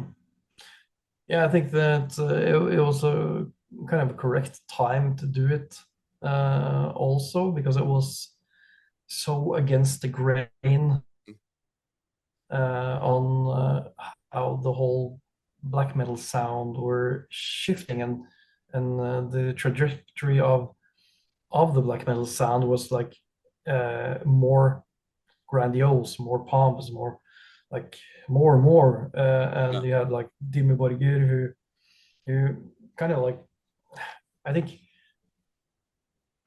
unfairly they are getting a lot of beatdowns by black metal purists. Right. Oh, it's like, but if you get down to it, like Dimmu Borgir, I really loved Stormblost when it came out. Really, really loved it. And I got totally floored when Darkness Triumphant came out with Morning Palace. Never heard anything like it. It was like, what the hell? Such a good production. It's for the first time, black metal is massive. It's like they accomplished something the other guys tried to do, but these guys really did it. It was like fucking Lord of the Rings gone metal. Definitely. It was it was so gigantic. And when you listen to the riffs, they are really, really well written. Really, really good musicians as well. Um, I think the whole kind of lyrical content is kind of outplayed and stuff, but it's everything has its time. And of course, if you make it big in the metal scene, you will become a target, and they became a target alongside with like Cradle of Filth and everybody who did something that kind of flirted with the more beautiful aesthetics. because Dimborgir was never really that necro. It was Yeah, just flirting a bit with death, and they made like Satan romantic, definitely. uh, and they played it well, I think. So I think I definitely think they have their own place in the whole scene, and they are not trying to compare themselves to either Gorgoroth or Darkthrone because they're not. No, definitely not. And there's, in my opinion, no written law that the other guy have their own thing. That's cool. Nothing sounds like Gorgoroth. Nothing sounds like Darkthrone. Nothing sounds like Dimborgir. Nothing sounds like Cradle of Filth. They all um, found their own voice within the scene, and they are. I mean, we have so many similarities um, going. So when you hear like Stormblast, and then you have bands like Ulver, which has really shit and got away with it because it's them. They're true to themselves. They Yeah, don't take shit from anybody, and they the whole don't give metal a community shit. is fine with it. They don't give a shit, and the metal community is somehow fine with it, Yep. and that really warms my heart. Yeah. No, I've never seen any metalhead kind of pester Ulver for not playing their black metal stuff. But if they were to, let's say, if they were to do a gig where they did Natten som aldrig gal or the first album, I mean, it would pack hundreds of thousands of people. The Yeah, whole metal scene would show up. definitely. I know I would. If they Yeah, if they promoted it just I that, mean, I would I'll be if on the if first flight over. yeah, if they set up a gig in Antarctica, I'll be there. That's Yeah. a no-brainer. I'll wherever. So they kind of have carved out, and that's I think the that's they have kind of gained a lot from being true to themselves, and it shines through when you are playing into the perception of what the audience wants. Then you kind of lose it, and then you lose the respect, and you lose the fans and everything. And Ulver is a great example of it because it's no other band I can come up with has made that huge of a transition. And the people say, "Well, I only listened to the first Ulver," but they will never say anything bad about the later releases because the later releases are really, really quality. It's good releases within their own realm. Yeah. And And that's something I could definitely respect, I mean, oh yeah, yeah. it's think about, like huge artists here in the States, like, like Chris Cornell, whenever he went solo, and, Hmm. he was doing things that I remember whenever he brought in the hip hop producer Timbaland Yeah. to produce one of his solo albums, and everyone was like what? Like what the Yeah. fuck? And but it's like, hey man, it's like I wasn't first to judge because I was Hmm. like how dare I, try and dictate what a artist wants to do with their own, songwriting. Like Hmm. whatever they want to do, if whatever different avenues they want to explore with their art, so be it. I Hmm. mean, I have the choice whether I want to buy it or not, you know. Yeah, yeah. But I mean, it's art. It's what they want to do. It, yeah, yeah. I totally agree. So no, I mean, let the artists be artistic. Hmm. That's it's too sad to just spew out albums that are. Uh, I mean, people are always ranting about how great AC/DC is. I can't.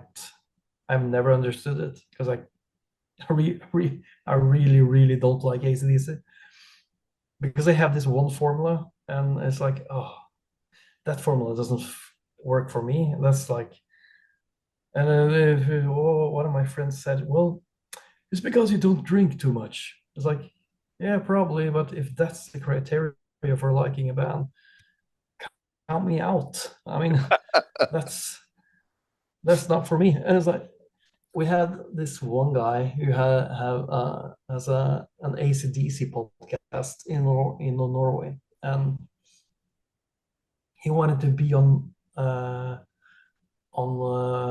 of my podcasts.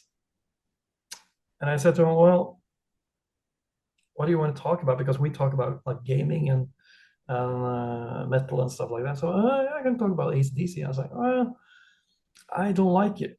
He's like, yeah, but you like metal, so that's it doesn't make sense. Like, well, I like one song of AC/DC. I was like, he went like, yeah, okay. What song? It's like The Razor's Edge. It's like, oh, well, no AC/DC fan like that one. Well, yeah, there you go. It's like, yeah, why do you like that? And I said, well, there's a one song where AC/DC doesn't sound like AC/DC. Like, yeah, that's why don't we don't like it. Like, yeah, but that's why I like it. It's one song that AC/DC did that they actually sound satanic. Yeah. And that kind of plays into my field a lot, where it sounds like they're conjuring something and they have like this background choir and it's sludgy, it's doomy, it's not like this rock and roll thing. Because I really don't like the rock and roll kind of thing, like uh, Rolling Stones and ACDs and stuff like that. It's just not for me. It's not interesting enough. But if they Yeah. do something that is very only set, like I like one Rolling Stones song as well as like with AC/DC. I like one Rolling Stones, Which Painted one is Black. that? Oh, Painted Black. Yeah. Yeah. Painted Black, yeah, because it sounds fucking satanic. It I'm easy does. that way. I mean, Yeah. I it's It must be a generational thing because I know, like, probably your parents are about the same age, if not a little older than my parents.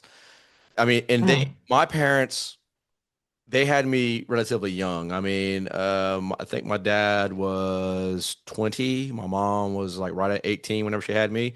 And they like every trip we would go to on the weekends, would take like a 2 hour drive to my mm. grandparents' house.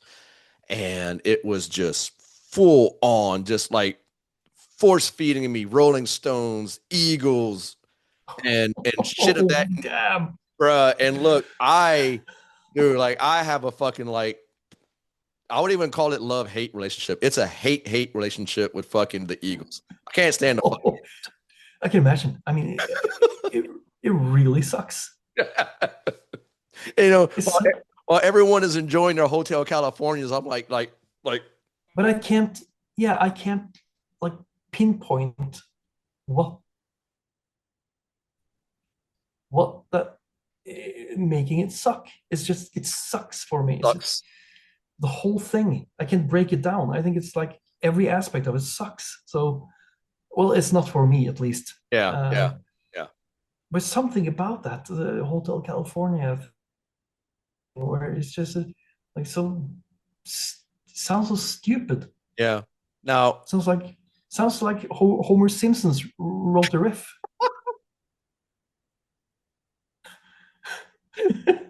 that's great. But like, but on the flip side of that coin, you got the James gang, where Yeah. I love that shit. I love James gang. Like everything Mm. that band did. I mean, I'm a huge fan of it. And then when I found out Yeah. that old boy was in the Eagles, it was like, okay, well, I don't have to listen to the Eagles ever, but I can listen to Joe Walsh, and James gang. I have Yeah. no Yeah. problem with it. Yeah. Dude, that's weird, man. But we're bringing things back home, man. What are you you have the podcast Becoming Tjalve. Mm, And are you I mean, I know you have the guitars and the music and everything like that, but mm. what are musically, what are you doing these days? We are now getting for the new Horizon Ablaze album, and it's kind of it's on. Well, I think probably I think Horizon Ablaze is a highly underappreciated band because nobody has heard of it, and we have one album. Well, we have several albums out, but the last album we did, which is called "The Weight of a Thousand Suns," um, is out there, and I think that deserves so much more love. But this album, we are just finishing now, which is going to have a Norwegian title. It's by far the best thing I ever done, and I know all artists are saying that. It would be ridiculous to say that it's not better than the last one. That would be stupid. But this one, it's kind of a game changer for me vocally because I'm the vocalist in the band. Uh, I kind of unlocked something that is. I don't want to be too comfortable doing stuff because then I find myself being repetitive and kind of uh, just treading up an old path. So this time, um, and being in Horizon Ablaze, it's kind of kind of like the equivalency of playing I Am Abomination live for me. It's it's kind of a pain in the ass, but I love it. It's kind of it's hard to well, the musicians there are so good in Horizon Ablaze. They are ridiculously good, and it's not like technically, but they are technically good as well. Um, they are like music nerds, and they are nerds in all aspects. I think they have so many diagnoses within the three piece they are, because they are located in a town called Kristiansand, which is like 5 hours drive. So we don't rehearse with me and Maurice, who are the two vocalists. So they are back in Kristiansand, and they have, I mean, we have uh, been creating this album for, I think, at least 3 or 4 years, where it has gone from just some riffs here and there, and me coming up with kind of a plan uh, for the lyrical contents, and then the other vocalist wrote a novel based on that, and me being an artist and not deliberately being a douchebag, but being an artist, um, I scrapped the whole idea. So he wrote a novel uh, just for me to scrap it, and it wasn't because any malicious thought. It was just, no, this doesn't work. It doesn't work for me. It's so we kind of brought it all the way back, and the guys have also been really hard on themselves, really good at self-editing, where you come up with a riff, kind of satisfied with it, but if it hasn't staying power, they've done something. They kind of perfected everything. without it sounding too strained. We wanted a fluent um, motion through the whole album. And the other guy, Maurice, that wrote the novel, I said to him that, well, it's not for nothing we did this. This is a creative process. It's like our painter. We have a painter. We actually um, enlisted him in the band, so he's the guy that's doing the covers. He's a part of the band. He can stand in the studio, paint this amazing painting, but if it rubs him the wrong way or something, he will just take black and just fuck it all up. Just Yeah. it's gone. Yeah. But it's not for nothing. It's you kind of you make your own inspiration, and that's kind of the novel the guy wrote is just get some creative juices flowing, and then we wrote the lyrics more based on the feel of the song and something that I've been contemplating like the last year or two, and it sounds so cliche. I mean, what's the most cliche thing you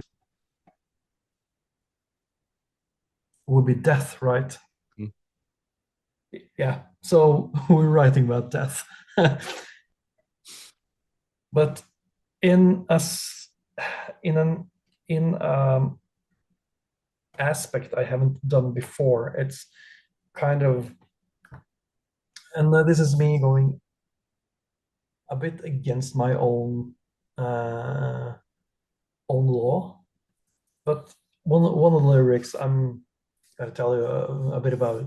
One of the lyrics there is it's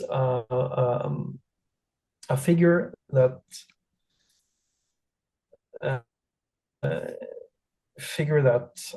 is having a cult and predicting predicting, of course, the end of days. And the end of days are happening.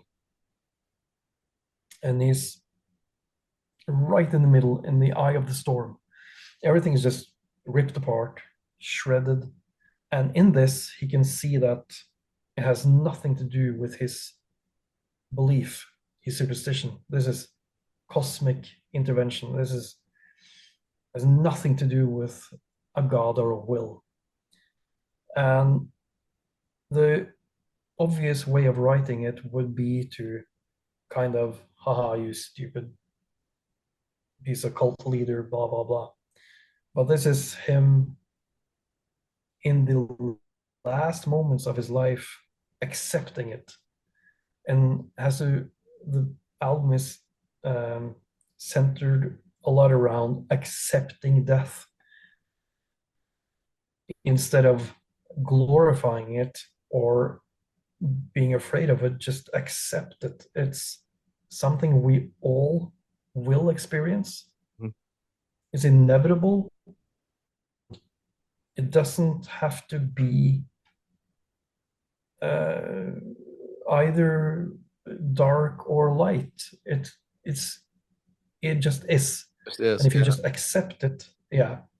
And if you just accept it, I think it kind of alters your choices in life as well, because it kind of renders you down to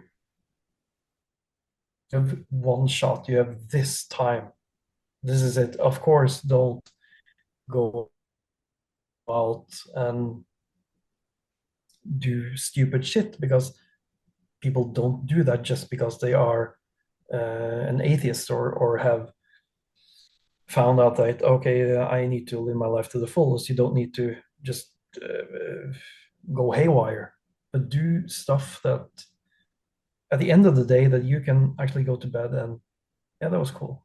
I'm Yeah. fine with it. I'm fine with everything. Yeah. No regret, no remorse. I love that that you speak of these things in regards Hmm. to death itself because like you so I pay attention to what you said Yeah. on your podcast like in the introduction episode where you said that Yeah, yeah. you started it because you want to leave behind some sort of legacy as Yeah. narcissistic as it may sound, like you mentioned on your episode there. Hmm. I too, the reason why I started this podcast, I started it just after COVID. Yeah. I had an idea during COVID because I have an autoimmune disease, and at the time when I got Hmm. once I got diagnosed, it's a rare form of vasculitis. And when I when I got diagnosed, um, it didn't look that great on paper. Hmm. I thought I was gonna die. Yeah. Yeah. I definitely felt like I was gonna die, and I was thinking to myself, since 2014, fast forward to 2020, when I had the idea for the podcast, I was like, man, you know what? Other than some a cool record collection. I basically don't have anything to let my sons know more about me. And Hmm. so I started a podcast with that same idea, it might sound narcissistic, but and maybe even a tad bit morbid at the time, but I was like, because I really didn't know how much we all don't know how much time we have on this earth. And Hmm. and I thought But how I think it's beautiful, man. and I thought how thank you. And I thought how cool it would be to start a podcast talking to, whether it was like at the time, I had a lot more local acts get involved, from the Louisiana metal scene before I started kind of like venturing, asking people abroad, some like musical heroes of mine, like yourself. And I even got to interview Ted from Dark Throne, Thanks, man. like Yeah, man. earlier this year. Like it was so fitting because like I interviewed Ted on the coldest day of Louisiana's like weather history. Like All right. it was like 6 inches of snow in Louisiana, which is unheard of. Jesus. And Yeah, yeah. so and I got to interview Ted that day, which was amazing. Uh, but yeah, and That's and cool, man. and I thank you, and I say that because like you, man, I wanted to leave something behind for my kids, like because I did get anyone who's really interested in these episodes, like not only do they get to know the artist, but they get to know a little bit more about me, um, and and that's the cool thing about podcasts and interviews, because like you know Hmm. there's normally stretches of land or in our case the Atlantic Ocean that separates us both, but we find some Hmm. commonality in music and art. So and it's just Yeah. it's amazing that Hmm. that you and I both had the same type of mentality at starting a podcast. So I just wanted to make that publicly known. Yeah, but that's cool, man. I mean, I think it's a noble thing to do. And um, like you just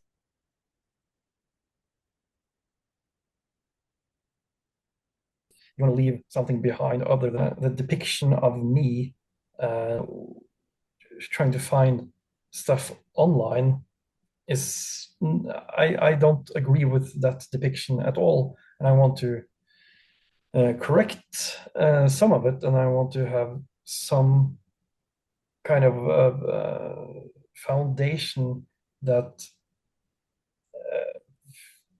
I mean, take 20 years from now, if I'm not around or if I'm like yeah 65 and stuff, and if my son want to hear kind of why I made the albums, because he will at some point probably listen to the albums I have been a part of.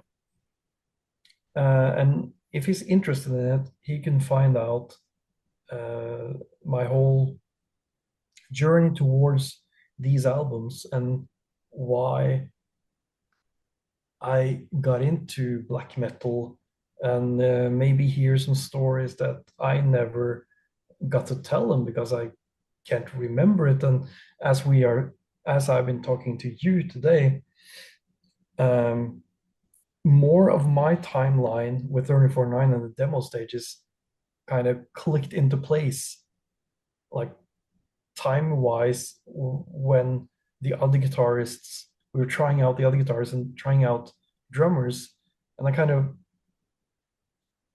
I'm always kind of self-correcting because I don't want to give out false information. That's why I also say that this is my recollection of it.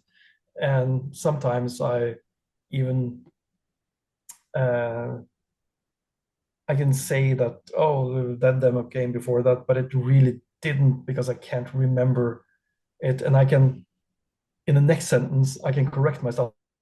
Oh, fuck, of course, that was wrong because we didn't have the guitarist then. But I'm trying to convey the story as correct as I can by also editing myself along the way. And but while talking to you, I kind of unlock these memories where I was like, oh yeah, we had this band, we had this demo, and this and that album came before that. But trying to just figure out the jigsaw Right. of my life because it's hard to when you have done so many albums, and I had at one point both 34.9 and Pantheon I at the same time. So it's kind of an overlap where we did like Hellfire and I think maybe working on Worlds I Create at the same time. It's some overlap, and I'm so uncertain of when things happen because they happen simultaneously, and my life was just at a total disarray because I was, in my mind, was thinking that screw normal life, I want to be a rock star, and I have, well, not a rock star because it's black metal, Right. but I want to live that kind of life. I want to be on the road. So I had that, but it's very, very unstable. It's not mentally healthy to, for at least me, to have that kind of lifestyle. So it was like we got offered going on tour with Gorgoroth for I think a Hellfire Mhm. because we did the Hellfire tour. I remember we opened with playing half of the Hellfire song at like an intro. We Mhm. started up, we had this huge intro blowing the fire and going out and do the da, da, da, da, da, and doing that, and then we jumped straight into, I think, Riders of the Apocalypse because it had this break and then and then they at the end, because we had one cover song, we did the Usurper with Celtic Frost, and then at the end we did the second half of the Hellfire song, which we ended the show with. So we kind of opened with Hellfire and close with Hellfire. And we did two tours with Gorgoroth. Um, and yeah, when we did that, it was kind of chaotic. Um, I didn't have a steady job because I didn't want to have a steady job. And when I had a job, I quit the job to go on tour. So when I got home again, it's like no job and what to do with my life. And that kind of puts you in a strain. Um, and so it's just a chaotic period of time for me, the whole 2000 to 2007 ish and so on. So it's kind of good for me and eye-opening to talk with people like you because I suddenly remember stuff. I was like, Yeah. oh yeah, because in my everyday life, I don't talk to anybody about anything of in in this fashion. I don't talk music or at least not like my music because it will be just kind of too narcissistic Yeah. and Well, people around me. I mean, I don't want to talk about myself around people around me. uh, I remember you saying that, you don't talk to Frost, that much whenever, Mm. but do you keep in contact with the rest of the members of 1349 these days? Yeah, I keep well, not too much. I mean, it's not deliberately. I had a lot of contact with Archeon up until a point, but I choose not to have that much contact with him now. Um, he's living his life, and I'm living mine, and yeah. But for obvious reasons, I have had a lot of contact with Tor Seidman because he played bass in Pantheon I, and since we are not officially a band that's split up, we're still a band but not active. So so I'm still in the band with Tor, and we actually we recorded an album that's unreleased.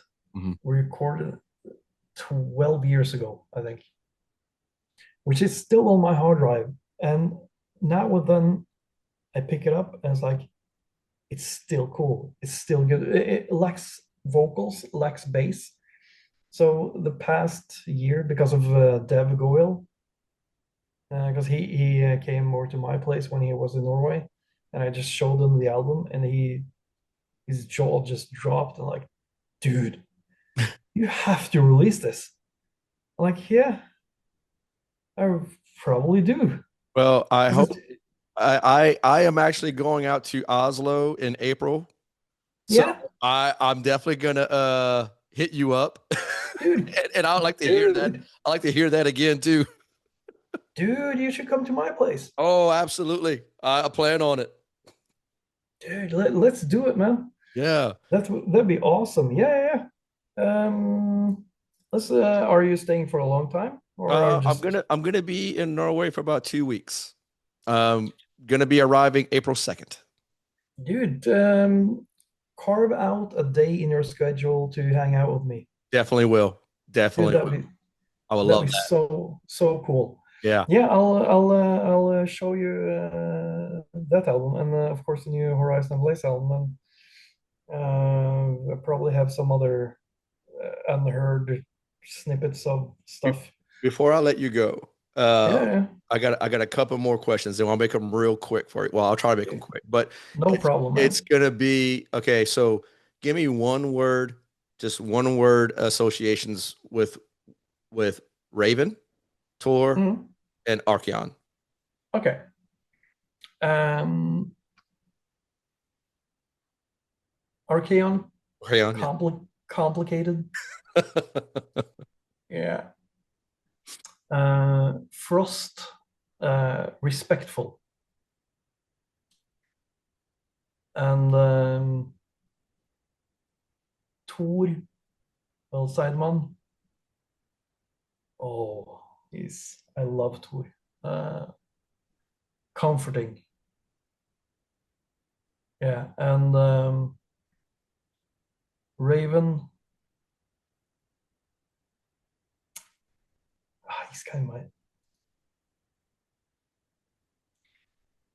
he's kind of my safety, you know.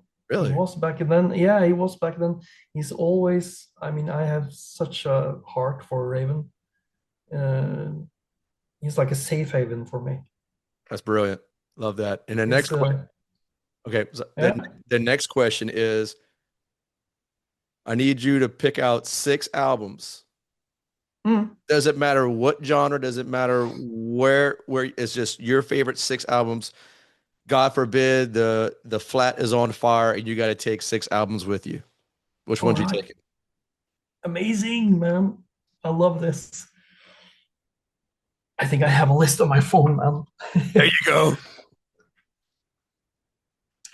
But yeah, just to I don't want to want people to speculate at all. I have a mutual admiration for Archeon. We were not bad friends. We are friends. Yeah. It's just two guitarists. It has always been a bit complicated. Yeah, yeah. So no bad No feelings. bad blood there. No bad blood there. No bad blood at all. So don't want people to speculate I actually afterwards. I actually met Archeon at we were both getting tattooed at Inferno last year. Oh yeah, yeah, yeah. We were getting tattooed at the same time, and our guy had to be he had to lay down on one of the merch tables because he was getting his inner arm Oh tattooed yeah, there, yeah, dude, and he dude. was he and he I think he yes he waited till after he played that day at the Okay. festival, so he had his energy drained. Oh, well, that's too bad. Well, yeah, the sixth album I didn't find the list because my phone updated itself, and but I have it because I'm thinking about this a Okay, lot. Um, so my and these are 6 albums I would deem perfect. They okay, are 10 out of 10s okay. because I was thinking about rating the albums for my podcast, but Mhm. then I realized that that would be stupid because every album will be a 10, and stupid to rate every album 10 if you're talking about it. So, well, my first album that I would take is an album by a Norwegian band called J.R. Ewing. The album is called Maelstrom. Mhm. Um, um, that's the first one. And the second one, let's go into my Spotify. I'm kind of predictable when okay, second one, Candle Corpse, The Bleeding. Well, that's a good one. It's a perfect death metal album. The perfect death metal album. Okay, let's see here. Okay. So for the next, okay, so that's 2. I would say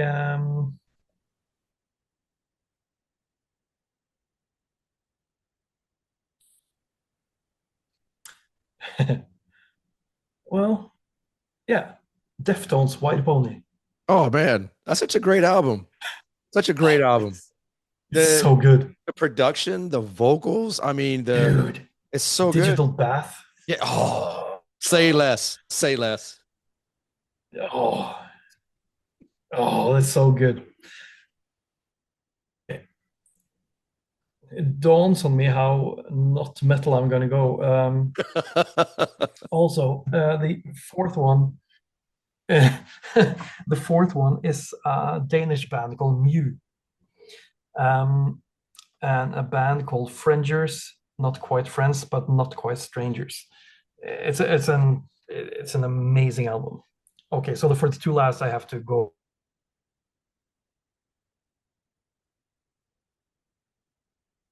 I have to have some like metal. Okay, let's see. Just for diversity on your fascination for Vinterskugge, I will take Høstmørke Oh yeah. because it has less songs than Vinterskugge, Mhm. but it's something about that album. I just can't not love it. Okay, so the last one, taking out wouldn't be fucking narcissistic to take an old album, but I won't do that because I don't like to listen to myself. I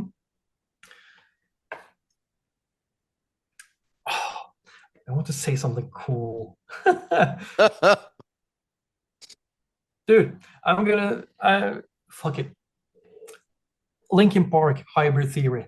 Oh, really? Wow. Yeah. Was not expecting that. I'm not judging. I'm not judging.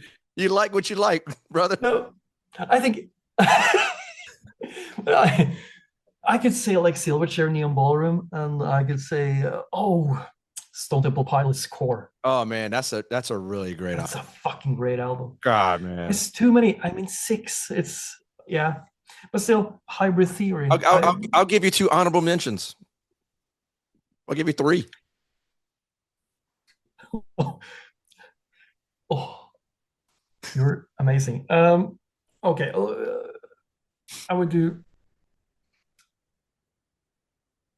no, I would do Stone Temple Pilots, but not Core. I would do Tiny Music. Tiny Music is really good. I Really fucking good. love that album. Fucking, I mean, the first single Vaseline when that came out, I was like, holy shit. Oh wait, was that Yeah, Tiny Music? Was that Tiny Music? no, No, that's on Plush. that was yeah, Plush. Sorry. Yeah, Tiny Music has yeah, purple. I mean, Plush is on Purple. purple, and Vaseline is on purple, of There you course. go. Yeah. Yeah, but on Tiny Music, you have on the Hole in the Paper Heart, Yeah, yeah, which is yeah. really really good. Lady Perch, yeah. Oh, it's so good. Side note, And we're gonna go on a okay, side quest when it comes to some of the pilots here, because it's fresh on my mind. Scott Whalen's yeah, 12 bar blues. You like that one?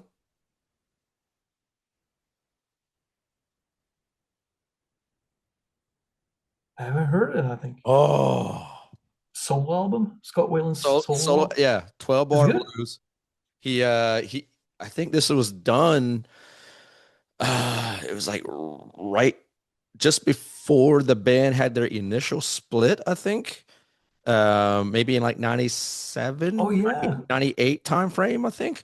And he had the song, the Hmm. Barbarella. Right after Tiny Music, then. Yeah, yeah. Okay, yeah. And man, such a I mean, that album was just chef's kiss.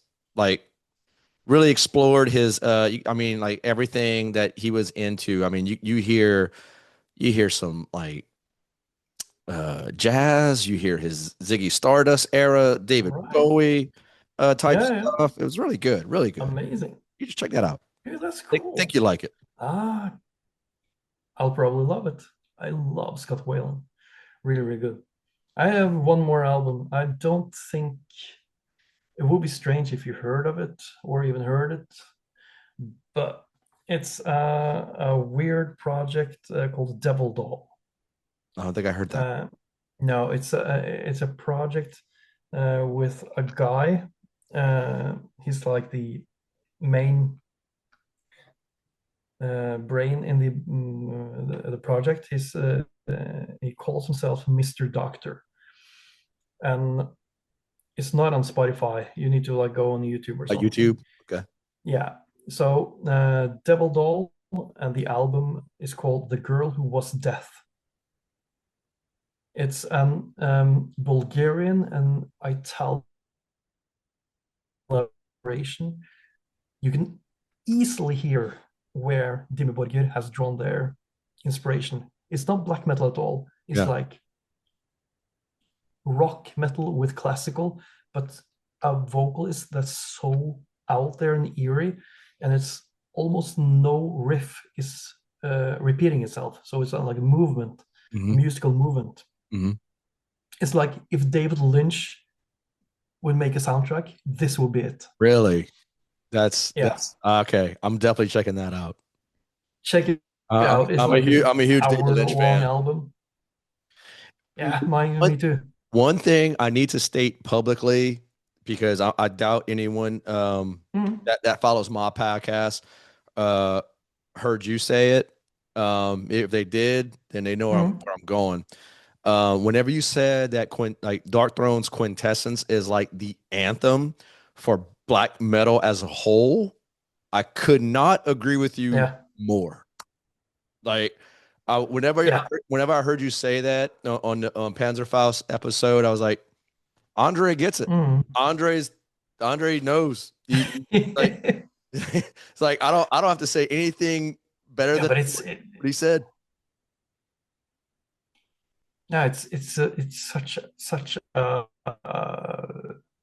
such a piece of work, and it's so economical, Hmm. how that moves, and it's so, god damn, it's black metal. It's Yeah. just so black metal And with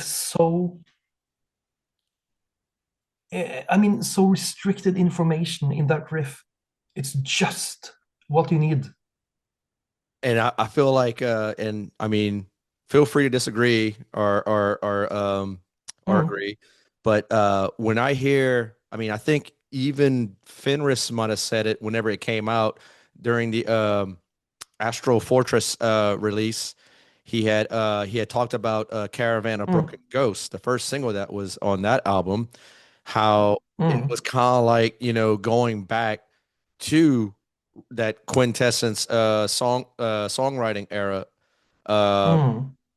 and because like I definitely hear what he was talking about. It definitely gives that, it's like an updated quintessence almost.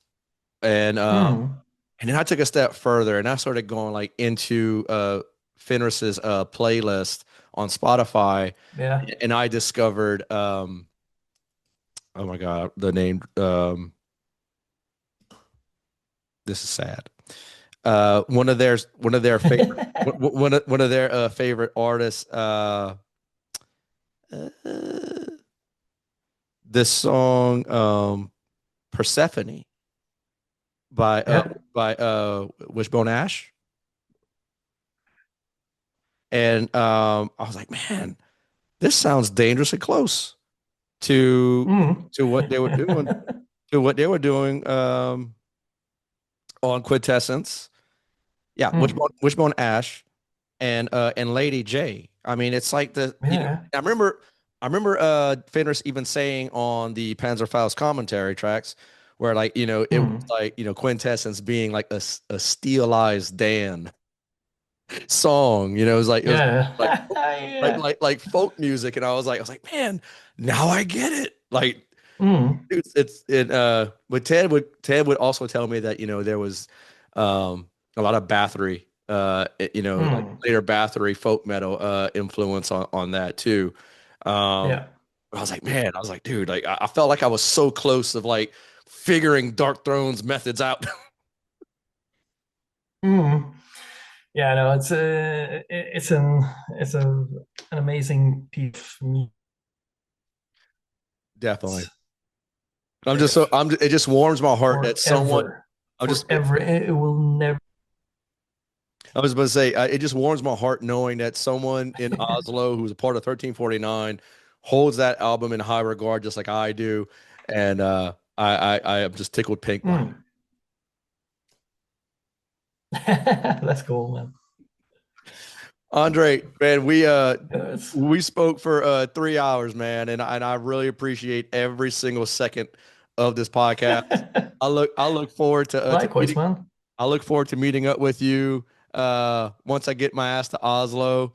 I'm definitely gonna hit you up, Yeah. and we're gonna hang out again, man. And I will be in touch with you.